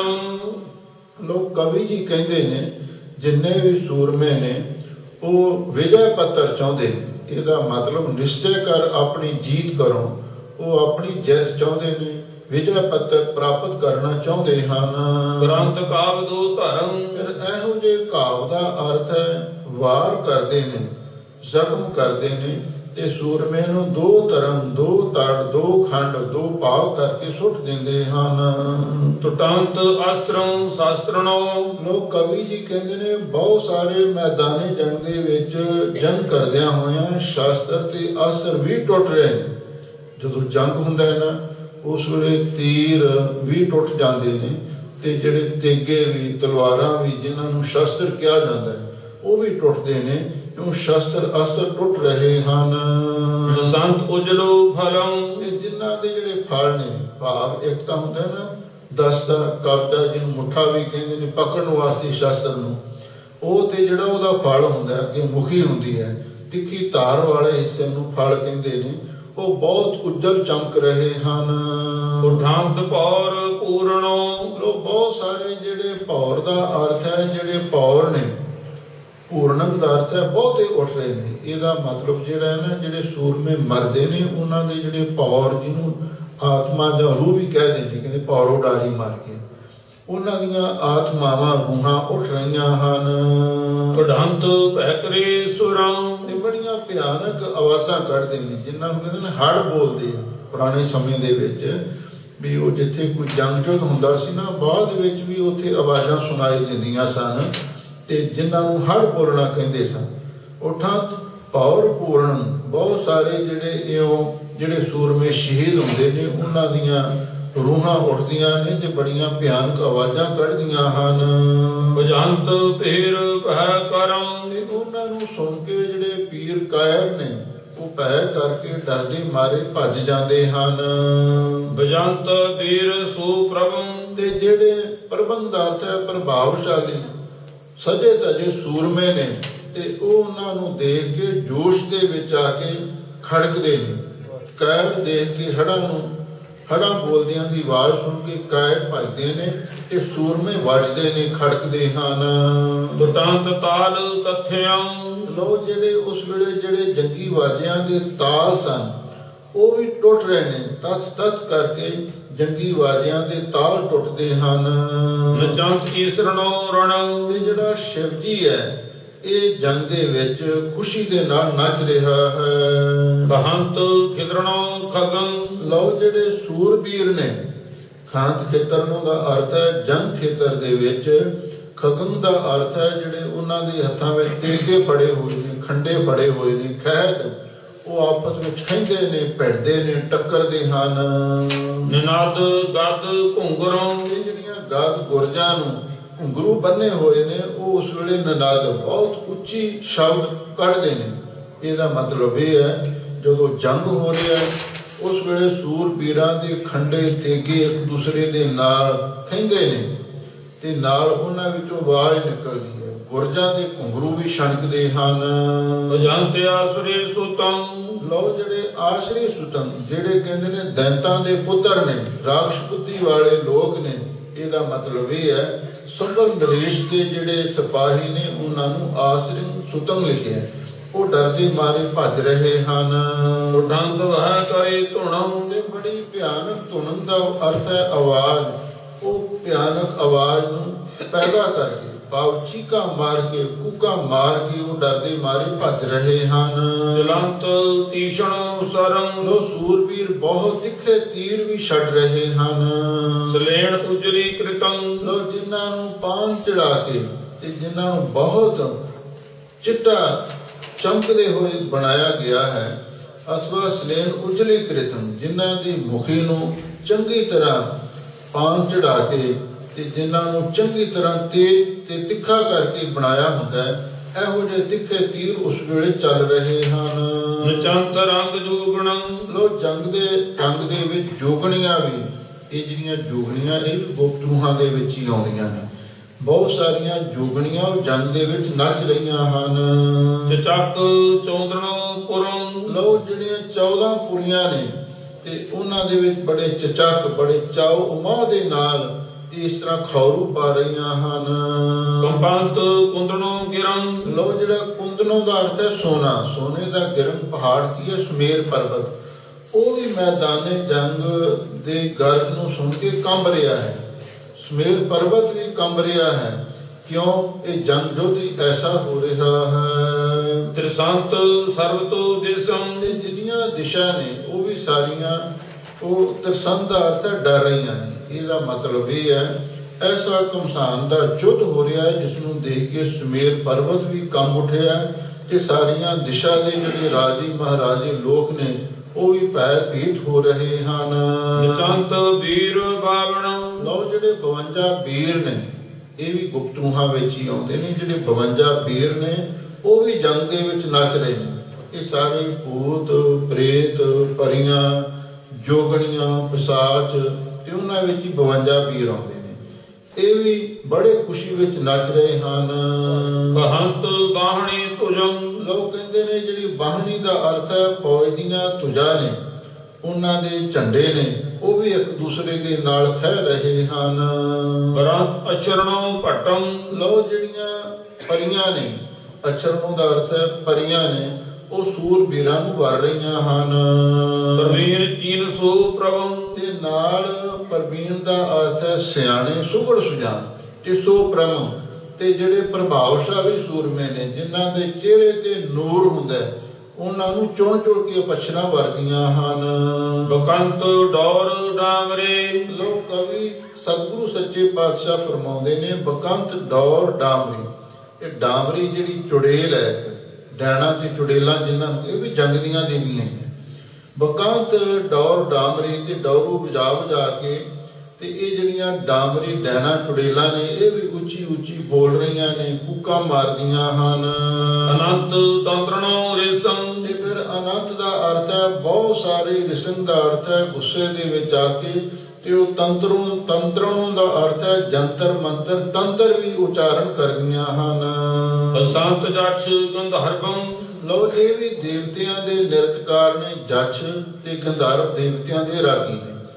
ਇਹ ਕਲਕੀ ਅਵਤਾਰ ਦਾ ਯੁੱਧ ਵੇਖ ਕੇ ਹਸੰਤ ਜਸ਼ ਗੰਧਰਵੰ, ਇਹ ਜਸ਼ ਤੇ ਗੰਧਰਵ ਇਹ ਵੀ ਹੱਸ ਰਹੇ ਹਨ। ਪਿਸਾਚ ਭੂਤ ਪ੍ਰੇਤਣੋ ਇਹਨਾਂ ਦੇ ਨਾਲ ਨਾਲ ਪਿਸਾਚ ਇਹ ਵੀ ਇੱਕ ਭੂਤ ਪ੍ਰੇਤਾਂ ਦੀ ਜਾਤੀ ਹੈ। ਤੇ ਜਿਹੜੇ ਹੋਰ ਭੂਤ ਪ੍ਰੇਤ ਨੇ ਉਹ ਵੀ ਖੁਸ਼ੀ ਦੇ ਵਿੱਚ ਜੰਗ ਨੂੰ ਵੇਖ ਕੇ ਖੁਸ਼ ਹੋ ਕੇ ਲੁੱਟੀਆਂ ਪਾ ਰਹੇ ਹਨ। ਬਰੰਤ ਚੁੰਚ ਚਾਵੜੀ ਚਾਵੜੀ ਦਾ ਅਰਥ ਹੈ ਜਿਹੜੀਆਂ ਗਿਲਜਾਂ ਨੇ, ਇੱਲਾਂ ਨੇ, ਇਹ ਆਪਣੀ ਚੁੰਝ ਵਿੱਚ ਮਾਸ ਨੂੰ ਭਰਦੀਆਂ ਨੇ, ਮਾਸ ਦੇ ਟੁਕੜੇ ਬੋਟੀਆਂ ਨੂੰ ਪਕੜਦੀਆਂ ਹਨ। ਬਸੰਤ ਫਿਕਰਣੇ ਤਨ ਤੇ ਫਿਰ ਫਿਕਰਣੀ ਦਾ ਅਰਥ ਹੈ ਜਿਹੜੀਆਂ ਗਿਦੜੀਆਂ ਨੇ, ਇਹ ਵੀ ਮਾਸਾਹਾਰੀ ਨੇ ਤੇ ਇਹ ਵੀ ਸੁਰਤ ਖਾਂਦੀਆਂ ਨੇ। ਇੱਲਾਂ ਵੀ ਸੂਰਬੀਰਾਂ ਦੇ ਮਾਸ ਦੀਆਂ ਬੋਟੀਆਂ ਚੁੰਝ ਵਿੱਚ ਫੜ ਕੇ ਖਾਂਦੀਆਂ ਨੇ ਤੇ ਉੜਦੀਆਂ ਨੇ। ਤੇ ਬਹੁਤ ਸਾਰੀਆਂ ਗਿਦੜੀਆਂ ਜਿਹੜੇ ਸੂਰਬੀਰ ਜੰਗ ਵਿੱਚ ਮਰੇ ਹੋਏ ਨੇ ਉਹਨਾਂ ਦੇ ਸਰੀਰ ਦੇ ਮਾਸ ਨੂੰ ਖਾ ਰਹੀਆਂ ਹਨ। ਡਕੰਤ ਡਾਕਣੇ ਡੁਲੰ। ਲੋ ਬਹੁਤ ਸਾਰੀਆਂ, ਡਾਕਰੀ ਦਾ ਅਰਥ ਹੈ ਡੈਣਾ, ਡਕੰਤ ਦਾ ਅਰਥ ਹੈ ਡੱਕ ਕੇ, ਭਾਵ ਮਾਸ ਖਾ ਖਾ ਕੇ ਰੱਜਦੀਆਂ ਨੇ, ਤੇ ਮਾਸ ਖਾ ਖਾ ਕੇ ਰੱਜ ਕੇ ਡੁਲਨ, ਇਧਰ ਉਧਰ ਚੱਕਰ ਲਾਉਂਦੀਆਂ ਹਨ। ਪਰੰਤੂ ਪਤਰ ਸਰੋਣਤੰ। ਤੇ ਫਿਰ ਉਹ ਲਹੂ ਦੇ, ਸਰੋਣ ਦਾ ਅਰਥ ਹੈ ਲਹੂ, ਲਹੂ ਦੇ ਪਾਤਰ ਭਰ ਭਰ ਕੇ ਪੀਂਦੀਆਂ ਨੇ। ਇਹ ਜਿਹੜੀਆਂ ਭੂਤ ਪ੍ਰੇਤ ਜਿਨ੍ਹਾਂ ਦੀ ਇਹ ਵਿਚਾਰ ਚੱਲ ਰਹੀ ਹੈ ਨਾ, ਇਹ ਗੁਪਤ ਰੂਹਾਂ ਨੇ, ਜੰਗ ਦੀਆਂ ਦੇਵੀਆਂ ਨੇ, ਜੰਗ ਦੀਆਂ ਸ਼ਕਤੀਆਂ ਨੇ। ਇਹ ਲਹੂ ਦੇ ਪਿਆਲੇ ਭਰ ਭਰ ਕੇ ਪੀ ਰਹੀਆਂ ਹਨ। ਬਿਬੰਤਿਆ ਸਵੰ ਸੁਵੰ। ਲੋਕ ਕਹਿੰਦੇ ਨੇ ਪਿਪੰਤ ਯਾਸਵੰ ਸੁਵੰ, ਤੇ ਯਾਸਵ ਦਾ ਅਰਥ ਹੈ ਵੀ ਜਿਹੜਾ ਸੂਰਬੀਰਾਂ ਦਾ ਲਹੂ ਹੈ, ਜਿਵੇਂ ਉਹਨੂੰ ਯਾਸਵ ਦਾ ਅਰਥ ਹੁੰਦਾ ਸ਼ਰਾਬ, ਉਹਨੂੰ ਸ਼ਰਾਬ ਸਮਝ ਕੇ ਪੀ ਰਹੀਆਂ ਨੇ ਜਿਹੜੀਆਂ ਜੋਗਣੀਆਂ ਨੇ, ਡੈਣਾ ਨੇ। ਤੇ ਇਹਨਾਂ ਦਾ ਇਹੋ ਜਿਹਾ ਸੁਭਾਅ ਹੈ, ਕਿਉਂਕਿ ਇਹ ਜਿਹੜੀਆਂ ਗੁਪਤ ਰੂਹਾਂ ਨੇ, ਔਰ ਇਹ ਇਹੋ ਜਿਹੇ ਭਿਆਨਕ ਦ੍ਰਿਸ਼ ਨੂੰ ਦੇਖ ਕੇ, ਕਮਸਾਨ ਦਾ ਜੰਗ ਵੇਖ ਕੇ ਇਹ ਵੀ ਖੁਸ਼ ਹੁੰਦੀਆਂ ਨੇ, ਤੇ ਉੱਥੇ ਆ ਕੇ ਨੱਚਦੀਆਂ ਹਨ। ਬਸੰਤ ਮਾਰਜਨੀ ਮਿਰੜਾ। ਲੋਕ ਕਵੀ ਦਸ਼ਮੇਸ਼ ਪਿਤਾ ਜੀ ਫਰਮਾਉਂਦੇ ਨੇ, ਜਿਹੜੀ ਮਾਰਜਨੀ ਮਿਰੜ ਹੈ, ਜਿਹੜੀ ਮਾਰਜਨੀ ਦਾ ਅਰਥ ਹੈ ਵੀ ਜਿਹੜੀ ਮਾਰਨ ਵਾਲੀ ਸ਼ਕਤੀ, ਜਿਸ ਦਾ ਨਾਮ ਮਿਰੜਾ ਹੈ, ਇਹ ਚੰਡੀ ਦੇਵੀ ਦਾ ਨਾਮ ਹੈ, ਮਾਰਜਨੀ ਮਿਰੜ ਹੈ। ਉਹ ਵੀ ਜੰਗ ਦੇ ਵਿੱਚ ਆ ਕੇ ਹਸੰਤ ਉੱਚੀ ਉੱਚੀ ਹੱਸ ਰਹੀ ਹੈ, ਖੁਸ਼ ਹੋ ਰਹੀ ਹੈ। ਅਟੁੱਟ ਹਸਣੋ ਹਸੰ। ਲੋ ਲਗਾਤਾਰ, ਅਟੁੱਟ ਦਾ ਅਰਥ ਹੁੰਦਾ ਲਗਾਤਾਰ, ਇੱਕ ਰਸ ਉੱਚੀ ਉੱਚੀ ਉਹ ਹਾਸਾ ਹੱਸ ਰਹੀ ਹੈ। ਖਿਮੰਤ ਉਜਲਾ ਅਸੰ। ਲੋ ਉਹਦੇ ਹੱਥ ਵਿੱਚ ਅਸੰ ਦਾ ਅਰਥ ਹੈ ਬੜੀ ਤਿੱਖੀ ਤੇ ਚਮਕਦੀ ਤਲਵਾਰ, ਉਹ ਵੀ ਉਹਦੇ ਹੱਥ ਵਿੱਚ ਲਿਸ਼ਕ ਰਹੀ ਹੈ। ਅਕਵਾ ਛੰਦ ਜੁਟੇ ਵੀਰੰ। ਲੋ ਕਵੀ ਜੀ ਹੁਣ ਹੋਰ ਨਵੇਂ ਛੰਦ ਵਿੱਚ, ਅਕਵਾ ਛੰਦ ਵਿੱਚ ਜੰਗ ਯੁੱਧ ਦੀ ਕਥਾ ਉਚਾਰਨ ਕਰ ਰਹੇ ਨੇ। ਜੁਟੇ ਵੀਰ, ਤੇ ਜਿਹੜੇ ਸੂਰਬੀਰ ਯੋਧੇ ਨੇ ਉਹ ਜੰਗ ਦੇ ਵਿੱਚ ਜੁਟ ਗਏ ਨੇ, ਭਾਵ ਇੱਕ ਦੂਸਰੇ ਦੇ ਨਾਲ ਆਮੋ ਸਾਹਮਣੇ ਜੰਗ ਕਰ ਰਹੇ ਹਨ। ਛੁੱਟੇ ਤੀਰਾਂ। ਤੇ ਬਹੁਤ ਸਾਰੇ ਦੋਨਾਂ ਪਾਸਿਆਂ ਤੋਂ ਤੀਰ ਵੀ ਛੁੱਟ ਰਹੇ ਹਨ। ਦੂਜੇ ਤਾਜੀ। ਉਸ ਮੈਦਾਨੀ ਜੰਗ ਦੇ ਵਿੱਚ ਬਹੁਤ ਸਾਰੇ ਘੋੜੇ ਵੀ ਸ਼ਹੀਦ ਹੋ ਰਹੇ ਨੇ, ਘੋੜੇ ਵੀ ਮਾਰੇ ਜਾ ਰਹੇ ਹਨ। ਡਿੱਗੀ ਗਾਜੀ। ਜਿਹੜੇ ਉਹਨਾਂ ਘੋੜਿਆਂ ਤੇ ਅਸਵਾਰ ਸੂਰਬੀਰ ਯੋਧੇ ਨੇ, ਜਦੋਂ ਘੋੜੇ ਮਰਦੇ ਨੇ, ਉਹ ਵੀ ਘੋੜਿਆਂ ਤੋਂ ਹੇਠਾਂ ਡਿੱਗ ਪੈਂਦੇ ਹਨ। ਵੱਜੀ ਜਵਾਨ। ਲਓ ਜਿਹੜੇ ਨੌਜਵਾਨ ਸਿਪਾਹੀ ਸੂਰਮੇ ਨੇ ਆਪਸ ਵਿੱਚ ਖੜਕ ਰਹੇ ਹਨ। ਵਾਹੇ ਬਾਣ। ਇੱਕ ਦੂਸਰੇ ਉੱਤੇ ਤੀਰ ਵੀ ਚਲਾ ਰਹੇ ਹਨ। ਰੁੱਝੇ ਜੰਗਮ। ਲਓ ਸਾਰੇ ਸੂਰਬੀਰ ਜੰਗ ਦੇ ਵਿੱਚ ਐਸੇ ਰੁੱਝੇ ਹੋਏ ਨੇ, ਇਹੋ ਜਿਹੇ ਮਸ਼ਰੂਫ ਹੋਏ ਹਨ। ਦੂਜੇ ਅੰਗਮ। ਲਓ ਉਹਨਾਂ ਦੇ ਅੰਗ ਕੱਟੇ ਜਾਂਦੇ ਨੇ, ਤੇ ਜੁਝੇ ਦਾ ਅਰਥ ਵੀ ਉਹ ਸ਼ਹੀਦੀਆਂ ਪਾ ਜਾਂਦੇ ਹਨ। ਟੁੱਟੇ ਤੰਗਮ। ਲੋ ਜਿਹੜੇ ਘੋੜਿਆਂ ਦੇ ਤੰਗ ਨੇ, ਉਹ ਵੀ ਮੈਦਾਨੀ ਜੰਗ ਵਿੱਚ ਟੁੱਟ ਰਹੇ ਹਨ। ਟੁੱਟੇ ਅੰਗਮ। ਤੇ ਉਹਨਾਂ ਘੋੜਿਆਂ ਦੇ ਅੰਗ ਵੀ ਜਿਹੜੇ ਫੁੱਟ ਗਏ ਨੇ। ਜਦੋਂ ਜੰਗ ਹੁੰਦਾ ਹੈ ਨਾ, ਜੰਗ ਦੇ ਵਿੱਚ ਘੋੜੇ ਵੀ ਮਰਦੇ ਨੇ, ਤੇ ਸੂਰਬੀਰ ਵੀ ਸ਼ਹੀਦੀਆਂ ਪਾਉਂਦੇ ਹਨ। ਸੱਜੇ ਸੂਰਮ। ਤੇ ਸੂਰਬੀਰ ਸ਼ਸਤਰਾਂ ਦੇ ਨਾਲ ਬੜੇ ਸਜੇ ਧਜੇ ਹਨ। ਭੂਮੀ ਹੂਰਮ। ਤੇ ਲਓ ਉਹਨਾਂ ਨੂੰ ਵਾਰਨ ਵਾਸਤੇ ਜਿਹੜੀਆਂ ਅਪਸਰਾਂ ਨੇ, ਪਰੀਆਂ ਨੇ, ਸਵਰਗ ਦੀਆਂ ਦੇਵੀਆਂ, ਉਹ ਉੱਥੇ ਚੱਕਰ ਲਾ ਰਹੀਆਂ ਨੇ, ਚੰਗੇ ਚੰਗੇ ਸੂਰਬੀਰਾਂ ਨੂੰ ਵਰਤ ਕੇ ਦੇਵਲੋਕ ਲਿਜਾਣ ਵਾਸਤੇ। ਦੂਜੇ ਹਾਥੀ। ਲਓ ਹਾਥੀ ਵੀ ਜੰਗ ਦੇ ਵਿੱਚ ਅਕਸਰ ਹੁੰਦੇ ਸਨ, ਜਿਹੜੇ ਖਾਸ ਕਰਕੇ ਜਿਹੜੇ ਰਾਜੇ ਜਾਂ ਅਹਿਲਕਾਰ, ਉਹ ਹਾਥੀਆਂ ਤੇ ਚੜ੍ਹ ਕੇ ਵੀ ਜੰਗ ਕਰਦੇ ਸਨ, ਨਾਲੇ ਜੰਗ ਦੀ ਨਿਗਰਾਨੀ ਕਰਦੇ ਸਨ। ਦੂਜੇ ਹਾਥੀ, ਤੇ ਜਿਹੜੇ ਹਾਥੀ ਵੀ ਜੰਗ ਦੇ ਵਿੱਚ ਮਾਰੇ ਜਾ ਰਹੇ ਹਨ। ਦੂਜੇ ਸਾਥੀ। ਉਹ ਜਿਹੜੇ ਸਾਥੀ ਸੂਰਬੀਰ ਨੇ, ਇੱਕ ਦੂਸਰੇ ਦੇ ਨਾਲ ਜੰਗ ਕਰਨ ਦੇ ਵਿੱਚ ਮਸ਼ਰੂਫ ਹੋਏ ਹਨ। ਉਬੇ ਉਸ਼ਟਮ। ਲੋ ਭਾਰ ਬਰਦਾਰੀ ਵਾਸਤੇ ਊਠ ਵੀ ਜੰਗ ਵਿੱਚ ਵਰਤੇ ਜਾਂਦੇ ਸਨ, ਤੇ ਊਠ ਬਹੁਤ ਉੱਚੇ ਉੱਚੇ ਹਨ। ਸੁਬੇ ਪੁਸ਼ਟਮ। ਲੋ ਬੜੇ ਅੱਛੇ ਤੇ ਰਿਸ਼ਟ ਪੁਸ਼ਟ, ਬੜੇ ਤਕੜੇ ਡਾਢੇ ਸਰੀਰ ਦੇ, ਬੜੇ ਬਲਵਾਨ ਹਨ।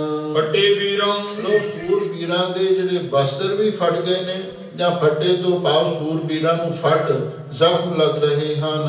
ਛੁੱਟੇ ਤੀਰਮ। ਤੇ ਬਹੁਤ ਸਾਰੇ ਦੋਵੇਂ ਪਾਸਿਆਂ ਤੋਂ ਤੀਰ ਵੀ ਛੁੱਟ ਰਹੇ ਹਨ।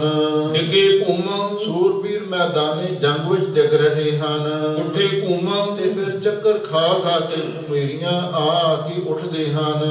ਬੱਕਾ ਮਾਰਨ। ਹੋਸ਼ ਸੰਭਾਲ ਕੇ ਫਿਰ ਖੜੇ ਹੋ ਜਾਂਦੇ ਨੇ, ਤੇ ਮਾਰ ਲੋ ਦਾ ਮਾਰ ਪੁਕਾਰਾ ਕਰਦੇ ਹਨ। ਚੱਕਾ ਚਾਰੰ ਲੋ ਚਾਰੇ ਚੱਕਾਂ ਦੇ ਵਿੱਚ ਮਾਰੋ ਮਾਰ ਦੀ ਆਵਾਜ਼ ਸੁਣਾਈ ਦੇ ਰਹੀ ਹੈ। ਸਜੈ ਸ਼ਾਸਤਰੰ ਲੋ ਉਸੂਰ ਵੀਰਾਂ ਦੇ ਸ਼ਸਤਰ ਵੀ ਸੱਜ ਰਹੇ ਹਨ। ਵਜੈ ਆਸਤਰੰ ਤੇ ਨਾਲ ਜਿਹੜੇ ਅਸਤਰ ਨੇ ਤੀਰ ਚੱਕਰ ਆਦਿਕ ਜਿਹੜੇ ਹੱਥੋਂ ਛੱਡ ਕੇ ਚਲਾਏ ਜਾਣ ਵਾਲੇ ਸ਼ਸਤਰ ਨੇ ਗੋਲੀਆਂ ਆਦਿਕ ਉਹ ਵੀ ਵੱਜ ਰਹੀਆਂ ਹਨ। ਚਾਚਰੀ ਛੰਦ ਜੁਝਾਰੇ ਅਪਾਰੇ ਲੋ ਚਾਚਰੀ ਛੰਦ ਵਿੱਚ ਕਲਗੀਧਰ ਪਾਤਸ਼ਾਹ ਫਿਰ ਅੱਗੇ ਜੰਗ ਦੀ ਕਥਾ ਉਚਾਰਨ ਕਰਦੇ ਨੇ। ਇਹ ਚਾਚਰੀ ਛੰਦ ਜਾਪ ਸਾਹਿਬ ਦੇ ਵਿੱਚ ਵੀ ਗੁਰੂ ਮਹਾਰਾਜ ਨੇ ਵਰਤੇ ਹੈ। ਇਸੇ ਲਈ ਇਹ ਕਾਵਿ ਤੇ ਉਹ ਕਾਵਿ ਦੇ ਵਿੱਚ ਕਾਫੀ ਸੁਮੇਲਤਾ ਹੈ, ਕਾਫੀ ਨੇੜਤਾ ਹੈ। ਸਿਰਫ ਇਹਦੇ ਵਿੱਚ ਜੰਗ ਦੀ ਕਥਾ ਹੈ, ਉਹਦੇ ਵਿੱਚ ਅਕਾਲ ਪੁਰਖ ਦੀ ਉਸਤਤ ਹੈ। ਲੋਕ ਕਵੀ ਜੀ ਚਾਚਰੀ ਛੰਦ ਵਿੱਚ ਲਿਖਦੇ ਨੇ ਜੁਝਾਰੇ ਅਪਾਰੇ। ਜੁਝਾਰੇ ਦਾ ਅਰਥ ਹੈ ਜੂਝਣ ਵਾਲੇ ਸੂਰਮੇ, ਅਪਾਰੇ ਦਾ ਅਰਥ ਹੈ ਪਾਰਾਵਾਰ ਤੋਂ ਰਹਿਤ ਬੇਅੰਤ। ਬਹੁ ਗਿਣਤੀ ਵਿੱਚ ਜਿਹੜੇ ਸੂਰਮੇ ਹਨ। ਨਿਹਾਰੇ ਵਿਚਾਰੇ ਉਹ ਦੁਸ਼ਮਣ ਵੱਲ ਦੇਖਦੇ ਨੇ ਤੇ ਫਿਰ ਵਿਚਾਰੇ ਆਪਣੇ ਮਨ ਵਿੱਚ ਵਿਚਾਰ ਕਰਦੇ ਨੇ। ਸਾਹਮਣੇ ਦੁਸ਼ਮਣ ਨੂੰ ਖਲੋਤੇ ਨੂੰ ਵੇਖ ਕੇ ਸੋਚਦੇ ਹਨ। ਹਕਾਰਾ ਪਚਾਰੈ ਫਿਰ ਉਹਨਾਂ ਨੂੰ ਹਕਾਰਾ ਦਾ ਅਰਥ ਵੀ ਉਹਨਾਂ ਨੂੰ ਲਲਕਾਰਦੇ ਨੇ ਤੇ ਪਚਾਰੈ ਫਿਰ ਉਹਨਾਂ ਨੂੰ ਵੰਗਾਰਦੇ ਨੇ। ਆ ਬਈ ਨਿਕਲ ਬਾਹਰ ਮੇਰੇ ਸਾਹਮਣੇ ਆ, ਇਉਂ ਲਲਕਾਰਦੇ ਨੇ ਤੇ ਨਾਲੇ ਉਹਨਾਂ ਨੂੰ ਵੰਗਾਰਦੇ ਹਨ। ਵਿਚਾਰੈ ਪ੍ਰਹਾਰੈ ਫਿਰ ਮਨ ਵਿੱਚ ਵਿਚਾਰ ਕਰਕੇ ਜਦੋਂ ਦੁਸ਼ਮਣ ਸਾਹਮਣੇ ਆਉਂਦਾ ਹੈ ਪ੍ਰਹਾਰੈ ਫਿਰ ਉਸ ਉੱਤੇ ਵਾਰ ਕਰ ਦਿੰਦੇ ਹਨ। ਸੁਤਾਜੀ ਸਿਰਾਜੀ ਲੋਕ ਕਹਿੰਦੇ ਨੇ ਬਹੁਤ ਸਾਰੇ ਜਿਹੜੇ ਘੋੜੇ ਨੇ ਸਿਰਾਜੀ ਸਰਾਜ ਦੇਸ਼ ਦੇ, ਇਹ ਵੀ ਬੜੇ ਜੰਗੀ ਘੋੜੇ ਮੰਨੇ ਨੇ। ਜਿਹੜੇ ਸਰਾਜ ਦੇਸ਼ ਦੇ ਘੋੜੇ ਨੇ ਉਹਨਾਂ ਦੇ ਸੂਰਬੀਰ ਚੜੇ ਹੋਏ ਹਨ। ਸਲਾਜੀ ਬਿਰਾਜੀ ਸਲਾਜੀ ਦਾ ਅਰਥ ਹੈ ਸਹਿਤ ਗੱਜਿਆ ਦੇ, ਸਹਿਤ ਅਣਖ ਦੇ। ਸੂਰਬੀਰ ਘੋੜਿਆਂ ਦੇ ਬਰਾਜੀ ਦਾ ਅਰਥ ਹੈ ਬਰਾਜਮਾਨ ਨੇ ਫੱਬ ਰਹੇ ਹਨ। ਉਠਾਵੇ ਦਿਖਾਵੇ ਲੋ ਜਿਹੜੇ ਸੂਰਬੀਰ ਨੇ ਤੇ ਪਹਿਲਾਂ ਸ਼ਸਤਰ ਨੂੰ ਉਠਾਵੇ ਹੱਥ ਵਿੱਚ ਫੜਦੇ ਨੇ, ਚੁੱਕਦੇ ਨੇ ਤੇ ਫਿਰ ਦੁਸ਼ਮਣ ਨੂੰ ਦਿਖਾਉਂਦੇ ਨੇ ਵੀ ਆਹ ਦੇਖ ਮੇਰੇ ਕੋਲੇ ਆ ਸ਼ਸਤਰ ਹੈ। ਪਰਮਾਵੇ ਚਖਾਵੇ ਫਿਰ ਉਹ ਸ਼ਸਤਰ ਨੂੰ ਪਰਮਾਵੇ ਦਾ ਅਰਥ ਵੀ ਕਮਾਉਂਦੇ ਨੇ। ਜਦੋਂ ਜੰਗ ਯੁੱਧ ਹੁੰਦਾ ਹੈ ਨਾ, ਉਹ ਪਹਿਲਾਂ ਸੂਰਬੀਰ ਸ਼ਸਤਰ ਚੁੱਕਦੇ ਨੇ ਫਿਰ ਦੁਸ਼ਮਣ ਨੂੰ ਦਿਖਾਉਂਦੇ ਨੇ ਵੀ ਆਹ ਦੇਖ ਮੇਰੇ ਕੋਲੇ। ਫਿਰ ਉਹਨੂੰ ਘੁਮਾਉਂਦੇ ਨੇ ਪੈਂਤੜੇ ਦੇ ਨਾਲ ਤੇ ਚਖਾਵੇਂ ਫਿਰ ਅੱਗੇ ਵਾਰ ਕਰ ਦਿੰਦੇ ਨੇ ਤੇ ਚਖਾਵੇਂ ਉਸ ਨੂੰ ਸ਼ਸਤਰ ਦਾ ਮਜ਼ਾ ਚਖਾਉਂਦੇ ਹਨ। ਕਿਰਪਾਨ ਕ੍ਰਿਤ ਛੰਦ ਜਹਾਂ ਤੀਰ ਛੋਟਤ ਲੋ ਕਲਗੀਧਰ ਪਾਤਸ਼ਾਹ ਦੀ ਬੜੀ ਅਲੌਕਿਕ ਕਵਿਤਾ ਹੈ। ਹੁਣ ਕਿਰਪਾਨ ਕ੍ਰਿਤ ਛੰਦ ਇਹ ਕਦੇ ਵੀ ਪਿੰਗਲ ਵਿੱਚ ਇਹ ਛੰਦ ਦਾ ਤੁਸੀਂ ਨਾਂ ਨਹੀਂ ਸੁਣਿਆ ਹੋਵੇਗਾ। ਇਸ ਲਈ ਕਲਗੀਧਰ ਪਾਤਸ਼ਾਹ ਜਿੱਥੇ ਤਲਵਾਰ ਦੇ ਧਨੀ ਸਨ, ਕਲਮ ਦੇ ਵੀ ਧਨੀ ਸਨ ਤੇ ਇਸ ਲਈ ਗੁਰੂ ਮਹਾਰਾਜ ਨੇ ਵੱਖੋ ਵੱਖਰੇ ਛੰਦਾਂ ਦੇ ਵਿੱਚ ਇਹ ਜੰਗ ਦੀ ਕਥਾ ਲਿਖੀ ਹੈ। ਕਿਉਂਕਿ ਜੋਸ਼ ਪੈਦਾ ਕਰਨਾ ਸੀ, ਵੀਰ ਰਸ ਪੈਦਾ ਕਰਨਾ ਸੀ, ਧਰਮ ਯੁੱਧ ਅੱਗੇ ਸ਼ੁਰੂ ਕਰਨ ਵਾਸਤੇ ਜ਼ੁਲਮ ਦੇ ਖਿਲਾਫ ਲੜਾਈ ਲੜਨੀ ਸੀ। ਇਸੇ ਲਈ ਗੁਰੂ ਮਹਾਰਾਜ ਨੇ ਇਹ ਬਾਣੀ ਉਚਾਰਨ ਕੀਤੀ ਹੈ। ਲੋਕ ਕਵੀ ਜੀ ਲਿਖਦੇ ਨੇ ਵੀ ਹੁਣ ਇਹ ਕਿਰਪਾਨ ਕ੍ਰਿਤ ਛੰਦ ਜਹਾਂ ਤੀਰ ਛੁੱਟਤ, ਵੀ ਜਿੱਥੇ ਜੰਗ ਦੇ ਵਿੱਚ ਤੀਰ ਛੁੱਟ ਰਹੇ ਹਨ। ਰਣ ਤੀਰ ਜੁਟਤ ਜਿਹੜੇ ਧੀਰਜ ਵਾਲੇ ਸੂਰਮੇ ਨੇ ਉਸ ਵੇਲੇ ਜੰਗ ਦੇ ਵਿੱਚ ਜੁਟਦੇ ਨੇ। ਭਾਵ ਜਦੋਂ ਤੀਰ ਚੱਲਦੇ ਨੇ ਤੇ ਸੂਰਮੇ ਆਮੋ ਸਾਹਮਣੇ ਟੱਕਰਦੇ ਨੇ, ਇੱਕ ਦੂਸਰੇ ਨਾਲ ਮੁਕਾਬਲਾ ਕਰਦੇ ਹਨ। ਪਰਮਵੀਰ ਉਠਤ ਬੜੇ ਬੜੇ ਅੱਛੇ ਸੂਰਬੀਰ ਡਿੱਗ ਕੇ ਫਿਰ ਉੱਠਦੇ ਹਨ।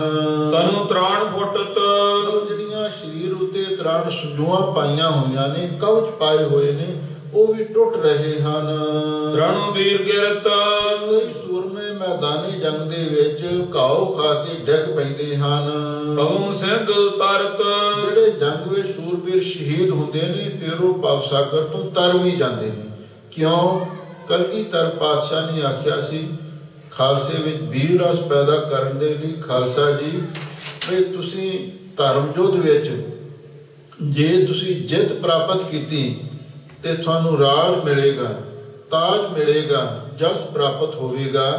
ਜੇ ਤੁਸੀਂ ਸ਼ਹੀਦੀ ਪ੍ਰਾਪਤ ਕਰ ਲਈ ਤੇ ਤੁਹਾਨੂੰ ਮੁਕਤੀ ਪ੍ਰਾਪਤ ਹੋਵੇਗੀ। ਸਕਾਮੀ ਸਵਰਗਾਂ ਵਿੱਚ ਜਾਣਗੇ, ਨਿਸਕਾਮੀ ਸੱਚਖੰਡ ਵਿੱਚ ਚਲੇ ਜਾਣਗੇ।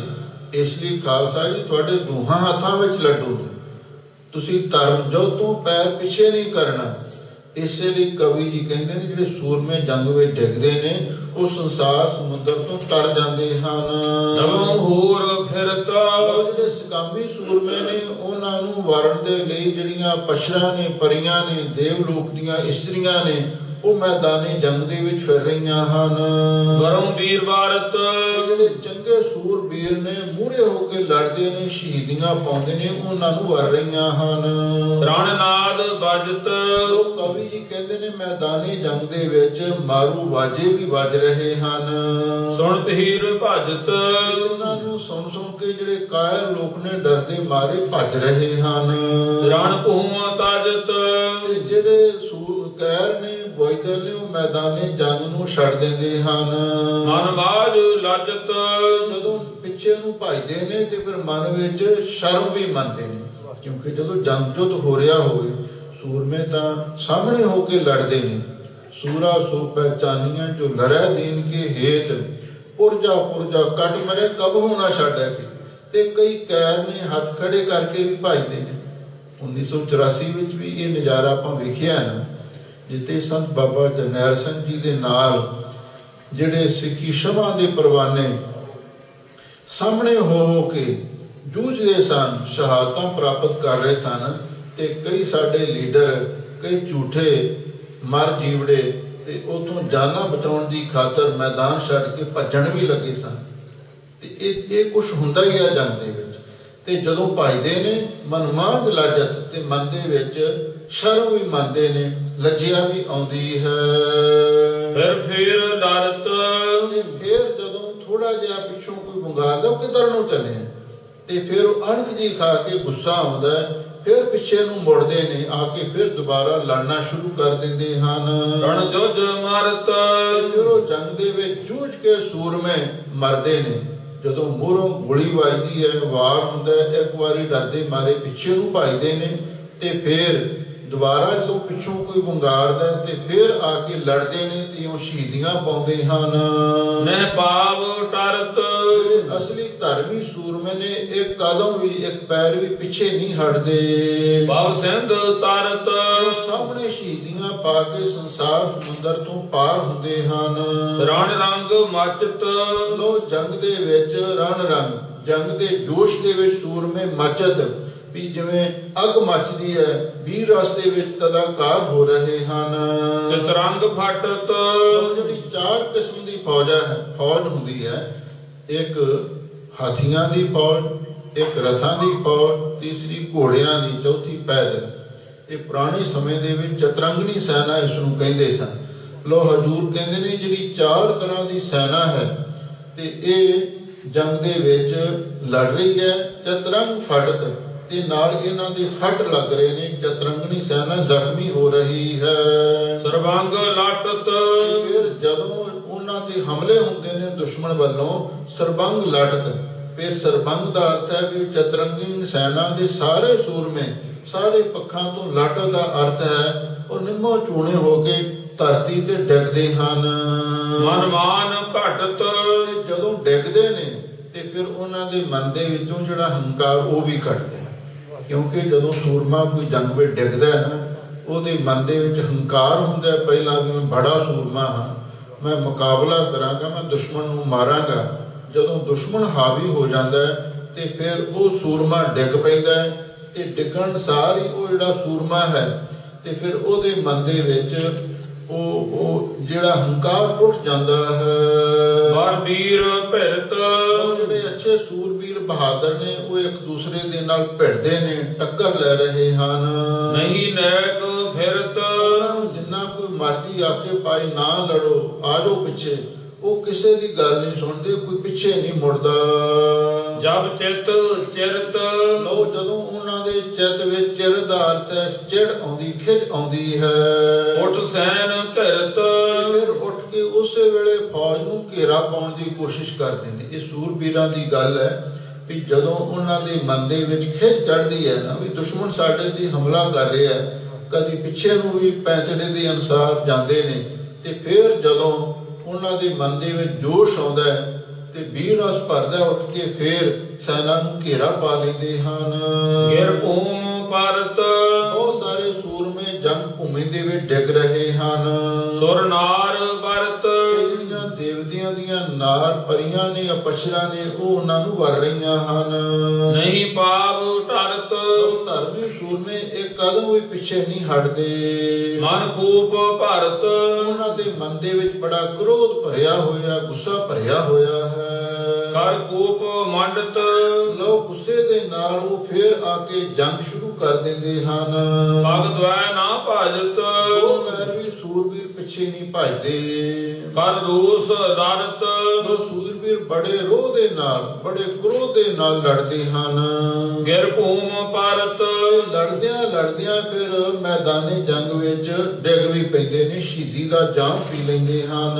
ਰਣ ਨਾਦ ਵੱਜਤ ਲੋ ਜੰਗ ਦੇ ਵਿੱਚ ਮਾਰੂ ਵਾਜੇ ਵੀ ਵੱਜ ਰਹੇ ਹਨ। ਸੁਣ ਮੇਘ ਲੱਜਤ ਜਿਨ੍ਹਾਂ ਦੀ ਆਵਾਜ਼ ਨੂੰ, ਗੱਜ ਨੂੰ ਸੁਣ ਕੇ ਬੱਦਲ ਵੀ ਸ਼ਰਮਾਉਂਦਾ ਹੈ। ਇਸ ਢੰਗ ਦੇ ਨਾਲ ਬੜੀ ਉੱਚੀ ਧੁਨੀ ਦੇ ਵਿੱਚ ਬੜੇ ਬੜੇ ਧੌਂਸੇ ਵੱਜ ਰਹੇ ਹਨ। ਸਭ ਸਾਜ ਸਜਤ ਸੂਰਮੇ ਸਭ ਤਰ੍ਹਾਂ ਦੇ ਸ਼ਾਸਤਰ ਵਸਤਰ ਉਹ ਸਜਾਉਂਦੇ ਹਨ। ਪਗ ਦਵੈ ਨਾ ਭਾਜਤ ਐਨ ਸਜੇ ਤਜੇ ਸੂਰਮੇ ਮੈਦਾਨੀ ਜੰਗ ਦੇ ਵਿੱਚ ਜੰਗ ਕਰਦੇ ਨੇ। ਕੋਈ ਦੋ ਪੈਰ ਵੀ, ਦੋ ਕਦਮ ਵੀ ਪਿੱਛੇ ਨਹੀਂ ਭਜਦਾ। ਰਣ ਚੱਕਰ ਚਾਲਤ ਲੋਕ ਕਵੀ ਜੀ ਕਹਿੰਦੇ ਨੇ ਜੰਗ ਦੇ ਵਿੱਚ ਚੱਕਰ ਵੀ ਚੱਲਦੇ ਨੇ। ਇੱਕ ਤਾਂ ਹੱਥੋਂ ਛੱਡ ਕੇ ਜਿਹੜੇ ਚੱਕਰ ਚਲਾਏ ਜਾਂਦੇ ਨੇ, ਇੱਕ ਚੱਕਰ ਘੁਮਾਏ ਵੀ ਜਾਂਦੇ ਨੇ, ਜਿਨ੍ਹਾਂ ਦੇ ਅੱਗੇ ਉਹ ਖੰਡੇ ਆਦਿਕ ਤਿੱਖੀਆਂ ਛੁਰੀਆਂ ਕਿਰਪਾਨਾਂ ਸਜਾਈਆਂ ਨੇ। ਇਉਂ ਚੱਕਰ ਵੀ ਚੱਲ ਰਹੇ ਹਨ। ਦੁੱਤਮਾਨ ਦਲਤ ਲੋਕ ਕਹਿੰਦੇ ਨੇ ਜਿਹੜੇ ਦੁੱਤਮਾਨ ਦਲ, ਜਿਹੜੇ ਸੋਭਾ ਵਾਲੇ ਸੂਰਮੇ ਨੇ, ਪ੍ਰਭਾਵਸ਼ਾਲੀ ਸੂਰਮੇ ਨੇ, ਸਜੇ ਧਜੇ ਨੇ, ਉਹਨਾਂ ਨੂੰ ਦਲ ਰਹੇ ਹਨ। ਗਿਰਮੇਰ ਹਲਤ ਲੋਕ ਗਿਰਮੇਰ ਦਾ ਅਰਥ ਹੈ ਜਿਹੜਾ ਸਮੇਰ ਪਰਬਤ ਹੈ। ਐਸਾ ਘਮਸਾਨ ਦਾ ਜੰਗ ਵੇਖ ਕੇ ਉਹ ਵੀ ਹਿਲ ਰਿਹਾ ਹੈ। ਹਟ ਸ੍ਰੋਣ ਪਲਤ ਬਹੁਤ ਸਾਰੇ ਸੂਰਬੀਰਾਂ ਦੇ ਲਹੂ ਤੇ ਮਾਸ ਦੇ ਚੀਥੜੇ ਜੰਗ ਮੈਦਾਨ ਦੇ ਵਿੱਚ ਖਿੰਡੇ ਪਏ ਹਨ। ਰਣ ਰੰਗ ਮਚਤ ਉਹ ਸਾਰੇ ਸੂਰਮੇ ਮੈਦਾਨੇ ਜੰਗ ਦੇ ਵਿੱਚ ਬੜੇ ਵੀਰ ਰਸ ਦੇ ਵਿੱਚ, ਰੋਹ ਦੇ ਵਿੱਚ ਤਦਾਕਾਰ ਹੋ ਰਹੇ ਹਨ। ਪਰ ਬੰਬ ਵੱਜਤ ਬਹੁਤ ਸਾਰੇ ਬੰਬ ਦਾ ਅਰਥ ਹੈ ਉੱਥੇ ਬੰਬ ਵੀ ਚੱਲਦੇ ਨੇ, ਪਰ ਇੱਥੇ ਬੰਬ ਤੋਂ ਭਾਵ ਜਿਹੜੇ ਤੌਂਸੇ ਨਗਾਰੇ ਵੱਜ ਰਹੇ ਹਨ। ਰਣ ਖੰਭ ਗੱਡਤ ਜਿਹੜੇ ਸੂਰਮੇ ਨੇ ਜਦੋਂ ਲੜਦਿਆਂ ਲੜਦਿਆਂ ਅੱਗੇ ਵੱਧਦੇ ਨੇ, ਉੱਥੇ ਜਾ ਕੇ ਝੰਡਾ ਗੱਡ ਦਿੰਦੇ ਨੇ ਵੀ ਹੁਣ ਇੱਥੋਂ ਤੱਕ ਸਾਡੀ ਹੱਦ ਹੈ, ਹੁਣ ਇੱਥੇ ਸਾਡਾ ਮੋਰਚਾ ਲੱਗ ਗਿਆ ਹੈ। ਅਸਵਾਰ ਮੰਡਤ ਤੇ ਲੋਕ ਜਿਹੜੇ ਅਸਵਾਰ ਨੇ, ਘੋੜ ਅਸਵਾਰ ਨੇ, ਔਰ ਉਹ ਆ ਕੇ ਮੰਡਤ ਉੱਥੇ ਆ ਕੇ ਜੰਗ ਕਰਦੇ ਹਨ। ਕਿਰਪਾਨ ਕਿਰਤ ਲੋ ਜਿਹੜੇ ਕਿਰਪਾਨ ਹੈ, ਸ੍ਰੀ ਸਾਹਿਬ ਹੈ, ਇਹਦੀ ਕਿਰਤ ਦਾ ਅਰਥ ਹੈ ਇਹਦੇ ਕਰਤੱਵ ਦਿਖਾਉਂਦੇ ਨੇ, ਕਿਰਪਾਨ ਦੇ ਹੁਨਰ ਦਿਖਾਉਂਦੇ ਹਨ। ਕਰ ਕੂਪ ਭਿਰਤ ਸੂਰਮੇ ਬੜਾ ਕ੍ਰੋਧ ਕਰਕੇ ਰੋਹ ਵਿੱਚ ਆ ਕੇ ਇੱਕ ਦੂਸਰੇ ਦੇ ਨਾਲ ਭਿੜਦੇ ਨੇ, ਟੱਕਰਦੇ ਹਨ, ਟੱਕਰ ਲੈਂਦੇ ਹਨ। ਨਹੀਂ ਫਿਰੈ ਫਿਰਤ ਤੇ ਉਹ ਕਿਸੇ ਦੇ ਮੋੜੇ ਪਿੱਛੇ ਮੁੜਦੇ ਨਹੀਂ ਹਨ। ਹੱਥ ਚਿੱਤ ਚਿਰਤ ਉਹ ਆਪਣੇ ਚਿੱਤ ਵਿੱਚ ਬੜਾ ਚਿੜਦੇ ਨੇ, ਖਿੱਚਦੇ ਨੇ, ਕਚੀਚੀਆਂ ਲੈ ਲੈ ਕੇ ਇੱਕ ਦੂਸਰੇ ਉੱਤੇ ਟੁੱਟ ਟੁੱਟ ਕੇ ਪੈਂਦੇ ਹਨ। ਚਾਚਰੀ ਸੰਗ ਹਕਾਰੈ ਪ੍ਰਚਾਰੈ ਲੋਕ ਫਿਰ ਚਾਚਰੀ ਸੰਗ ਵਿੱਚ ਕਲਗੀਧਰ ਪਾਤਸ਼ਾਹ ਜੰਗ ਦੀ ਕਥਾ ਉਚਾਰਨ ਕਰਦੇ ਨੇ। ਹਕਾਰੈ ਪ੍ਰਚਾਰੈ ਤੇ ਪਹਿਲਾਂ ਕਹਿੰਦੇ ਨੇ ਸੂਰਮੇ ਹਕਾਰੈ, ਹੁੰਗਾਰਾ ਮਾਰਦੇ ਨੇ, ਫਿਰ ਪ੍ਰਚਾਰੈ ਉਸਨੂੰ ਵੰਗਾਰਦੇ ਹਨ। ਪ੍ਰਹਾਰੈ ਕਰਵਾਰੈ ਕਰਵਾਰੈ ਦਾ ਅਰਥ ਹੈ ਕਿਰਪਾਨ, ਤੇ ਫਿਰ ਉਹ ਤਲਵਾਰ ਦਾ ਵਾਰ ਕਰ ਦਿੰਦੇ ਹਨ। ਉਠਾਵੈ ਦਿਖਾਵੈ ਤੇ ਪਹਿਲਾਂ ਸ਼ਸਤਰ ਚੁੱਕਦੇ ਨੇ ਤੇ ਦੁਸ਼ਮਣ ਨੂੰ ਦਿਖਾਉਂਦੇ ਹਨ। ਭਰਮਾਵੈ ਚਲਾਵੈ ਫਿਰ ਉਹਨੂੰ ਘੁਮਾਉਂਦੇ ਨੇ ਪੈਂਦੜਾ ਕੱਢਣ ਵੇਲੇ, ਤੇ ਫਿਰ ਦੁਸ਼ਮਣ ਵਾਰ ਚਲਾ ਦਿੰਦੇ ਨੇ, ਵਾਰ ਕਰ ਦਿੰਦੇ ਹਨ। ਸੁਧਾਵੈ ਰਿਸਾਵੈ ਲੋਕ ਕਹਿੰਦੇ ਨੇ ਉਹ ਫਿਰ ਸੋਧਾਵੈ, ਧਾਵਾ ਕਰਦੇ ਨੇ, ਤੇ ਰਸਾਵੈ ਬੜੇ ਗੁੱਸੇ ਵਿੱਚ ਭਰੇ ਹੁੰਦੇ ਹਨ। ਉਠਾਵੈ ਚੁਖਾਵੈ ਤੇ ਸ਼ਸਤਰ ਚੁੱਕਦੇ ਨੇ ਤੇ ਫਿਰ ਉਸ ਸ਼ਸਤਰ ਦਾ ਵਾਰ ਕਰਕੇ ਦੁਸ਼ਮਣ ਨੂੰ ਉਸ ਦਾ ਸਵਾਦ ਚਖਾਉਂਦੇ ਹਨ। ਜੁਝਾਰੇ ਅਪਾਰੇ ਉਹ ਗਿਣਤੀ ਵਿੱਚ ਜੁਝਾਰੇ ਜਿਹੜੇ ਸੂਰਬੀਰ ਯੋਧੇ ਹਨ। ਹਜ਼ਾਰੇ ਅਰਿਆਰੇ ਤੇ ਹਜ਼ਾਰਾਂ ਦੀ ਗਿਣਤੀ ਵਿੱਚ ਅਰਿਆਰੇ ਜਿਹੜੇ ਬੜੇ ਅੜੀ ਵਾਲੇ ਸੂਰਮੇ ਨੇ, ਬੜੇ ਹਠੀਲੇ ਸੂਰਮੇ ਹਨ। ਸੋ ਢੂਕੇ ਕੇ ਕੈਂਕੇ ਕੂਕੇ ਲੋ ਸੋ ਢੂਕੇ ਉਹ ਜਿਹੜੇ ਸੂਰਮੇ ਨੇ ਇੱਕ ਦੂਸਰੇ ਦੇ ਨੇੜੇ ਢੁਕਦੇ ਨੇ, ਕਿ ਕੂਕੇ ਤੇ ਨਾਲ ਉੱਚੀ ਉੱਚੀ ਕੂਕਾਂ ਵੀ ਮਾਰਦੇ ਨੇ। ਇਹ ਵੀ ਜੰਗ ਦੇ ਵਿੱਚ ਸਾਰੇ ਦ੍ਰਿਸ਼ਟੀ ਦੇਖਣ ਨੂੰ ਮਿਲਦੇ ਨੇ ਜਦੋਂ ਦੁਸ਼ਮਣ ਦੇ ਨੇੜੇ ਢੁਕਦੇ ਨੇ ਤੇ ਕੂਕਾਂ ਮਾਰ ਮਾਰ ਕੇ ਉਸ ਤੇ ਹਮਲਾ ਕਰਦੇ ਨੇ, ਡਰਾਉਂਦੇ ਹਨ।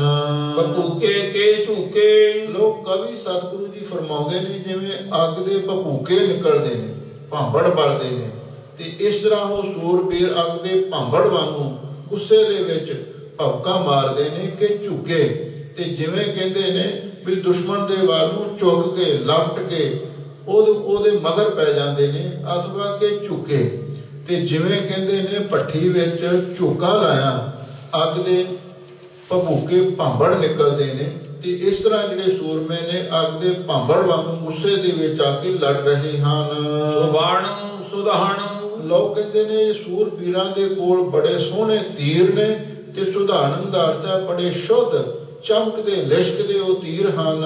ਅਚਾਣੁ ਜਵਾਣੁ। ਤੇ ਅਚਾਨਕ ਦਾ ਅਰਥ ਹੈ ਵੀ ਅਚਾਨਕ ਜਦੋਂ ਉਹ ਤੀਰ ਧਨਕ ਦੇ ਚਿੱਲੇ ਤੇ ਚੜਾਉਂਦੇ ਨੇ, ਜਵਾਨਨ, ਤੇ ਜਿਹੜੇ ਅੱਗੇ ਸੂਰਬੀਰ ਸਿਪਾਹੀ ਜਵਾਨ ਹੁੰਦੇ ਨੇ ਉਹਨਾਂ ਵੱਲ ਨੂੰ ਛੱਡ ਦਿੰਦੇ ਹਨ।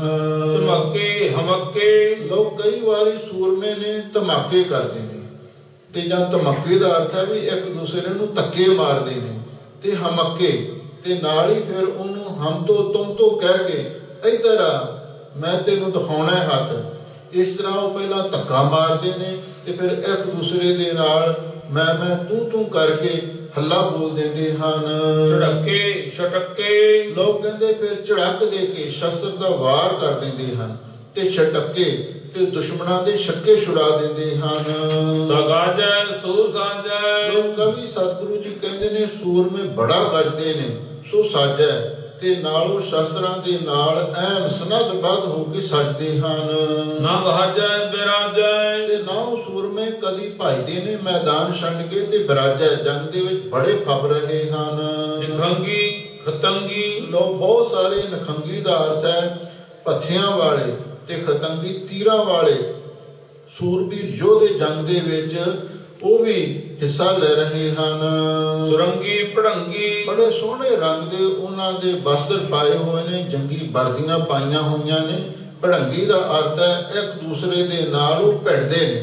ਭੜੰਗੀ ਤੋਂ ਭਾਵ ਜਿਹੜੇ ਸੂਰਮੇ ਨੇ ਤੇ ਉਹ ਤੀਰਾਂ ਤੇ ਪੱਥਿਆਂ ਵਾਲੇ ਤੇ ਸੋਹਣੇ ਕੱਪੜੇ ਪਾ ਕੇ ਜੰਗ ਦੇ ਵਿੱਚ ਜੂਝ ਰਹੇ ਹਨ। ਮੱਕਾ ਪਲਕਾ। ਧਮਕਾ ਦਾ ਅਰਥ ਵੀ ਤਮ ਗੁੱਸੇ ਦੇ ਵਿੱਚ ਭਰ ਕੇ, ਪਲਕਾ ਦਾ ਅਰਥ ਹੈ ਉਹ ਛਾਲਾਂ ਮਾਰ ਮਾਰ ਕੇ ਹਮਲੇ ਕਰਦੇ ਹਨ। ਹਸਕਾ ਪ੍ਰਧਕਾ। ਤੇ ਜਦੋਂ ਦੁਸ਼ਮਣ ਤੇ ਹਮਲਾ ਕਰਦੇ ਨੇ ਤੇ ਹਸਕਾ, ਤੇ ਸੂਰਮੇ ਹੱਸਦੇ ਨੇ, ਤੇ ਪਰ ਧੱਕਾ, ਤੇ ਫਿਰ ਉਹਦੇ ਨਾਲ ਨਾਲ ਉਹਨੂੰ ਵਿਸ਼ੇਸ਼ ਕਰਕੇ ਧੱਕ ਵੀ ਦਿੰਦੇ ਹਨ। ਚਲੋ ਹੁਣ ਸਮਾਂ ਸੰਪੂਰਨ ਹੋ ਗਿਆ। ਲੋਕ ਕਵੀ ਜੀ ਕਹਿੰਦੇ ਨੇ ਜਿਹੜੇ ਸ੍ਰੇਸ਼ਟ ਸੂਰਮੇ ਨੇ ਸੋ ਧੀਰੰ, ਤੇ ਬੜੇ ਧੀਰਜ ਵਾਲੇ ਹਨ।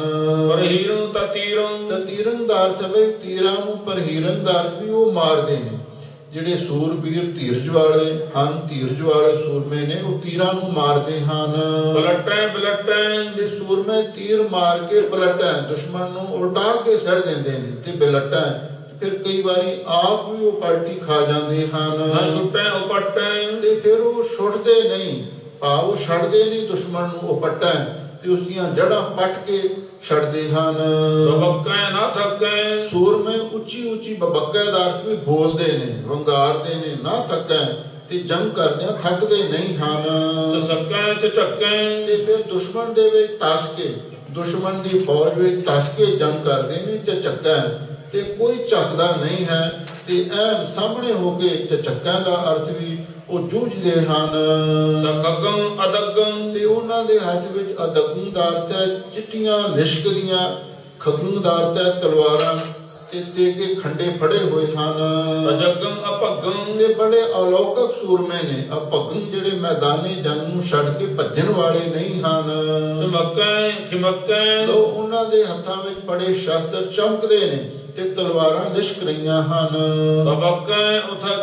ਤੇ ਸੂਰਮੇ ਬੋਲਦੇ ਨੇ, ਤੇ ਉਹ ਥੱਕਾਂ, ਤੇ ਉਹ ਸੂਰਮੇ ਬੋਲਦੇ ਨੇ, ਤੇ ਨਾਲ ਦੁਸ਼ਮਣ ਨੂੰ ਉਹ ਥੱਕਾਂ ਦਾ ਅਰਥ ਵੀ ਉਲਟਾ ਕੇ ਸੁੱਟ ਦਿੰਦੇ ਨੇ। ਦੁਸ਼ਮਣ ਤੇ ਵਾਰ ਕਰਕੇ ਉਹਨਾਂ ਨੂੰ ਪਾਰ ਬੁਲਾਉਂਦੇ ਨੇ। ਉਹ ਥੱਕਾਂ ਦਾ ਅਰਥ ਵੀ ਉਹ ਕਦੀ ਥੱਕਦੇ ਵੀ ਨਹੀਂ ਹਨ। ਜੰਗ ਕਰਦਿਆਂ ਕਦੇ ਵੀ ਉਹਨਾਂ ਨੂੰ ਥਕਾਵਟ ਮਹਿਸੂਸ ਨਹੀਂ ਹੁੰਦੀ। ਇਹ ਐਸੀ ਸੁੰਦਰ ਕਵਿਤਾ ਜੰਗ ਦੀ ਕਲਗੀਧਰ ਪਾਤਸ਼ਾਹ ਨੇ ਲਿਖੀ ਹੈ, जिस नूं संगतां ने बड़े प्यार दे नाल सरवण कीता है।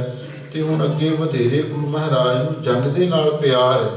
हुण कलकी अवतार दे जंग दी कथा गुरु महाराज ने काफ़ी लंबी लिखी है।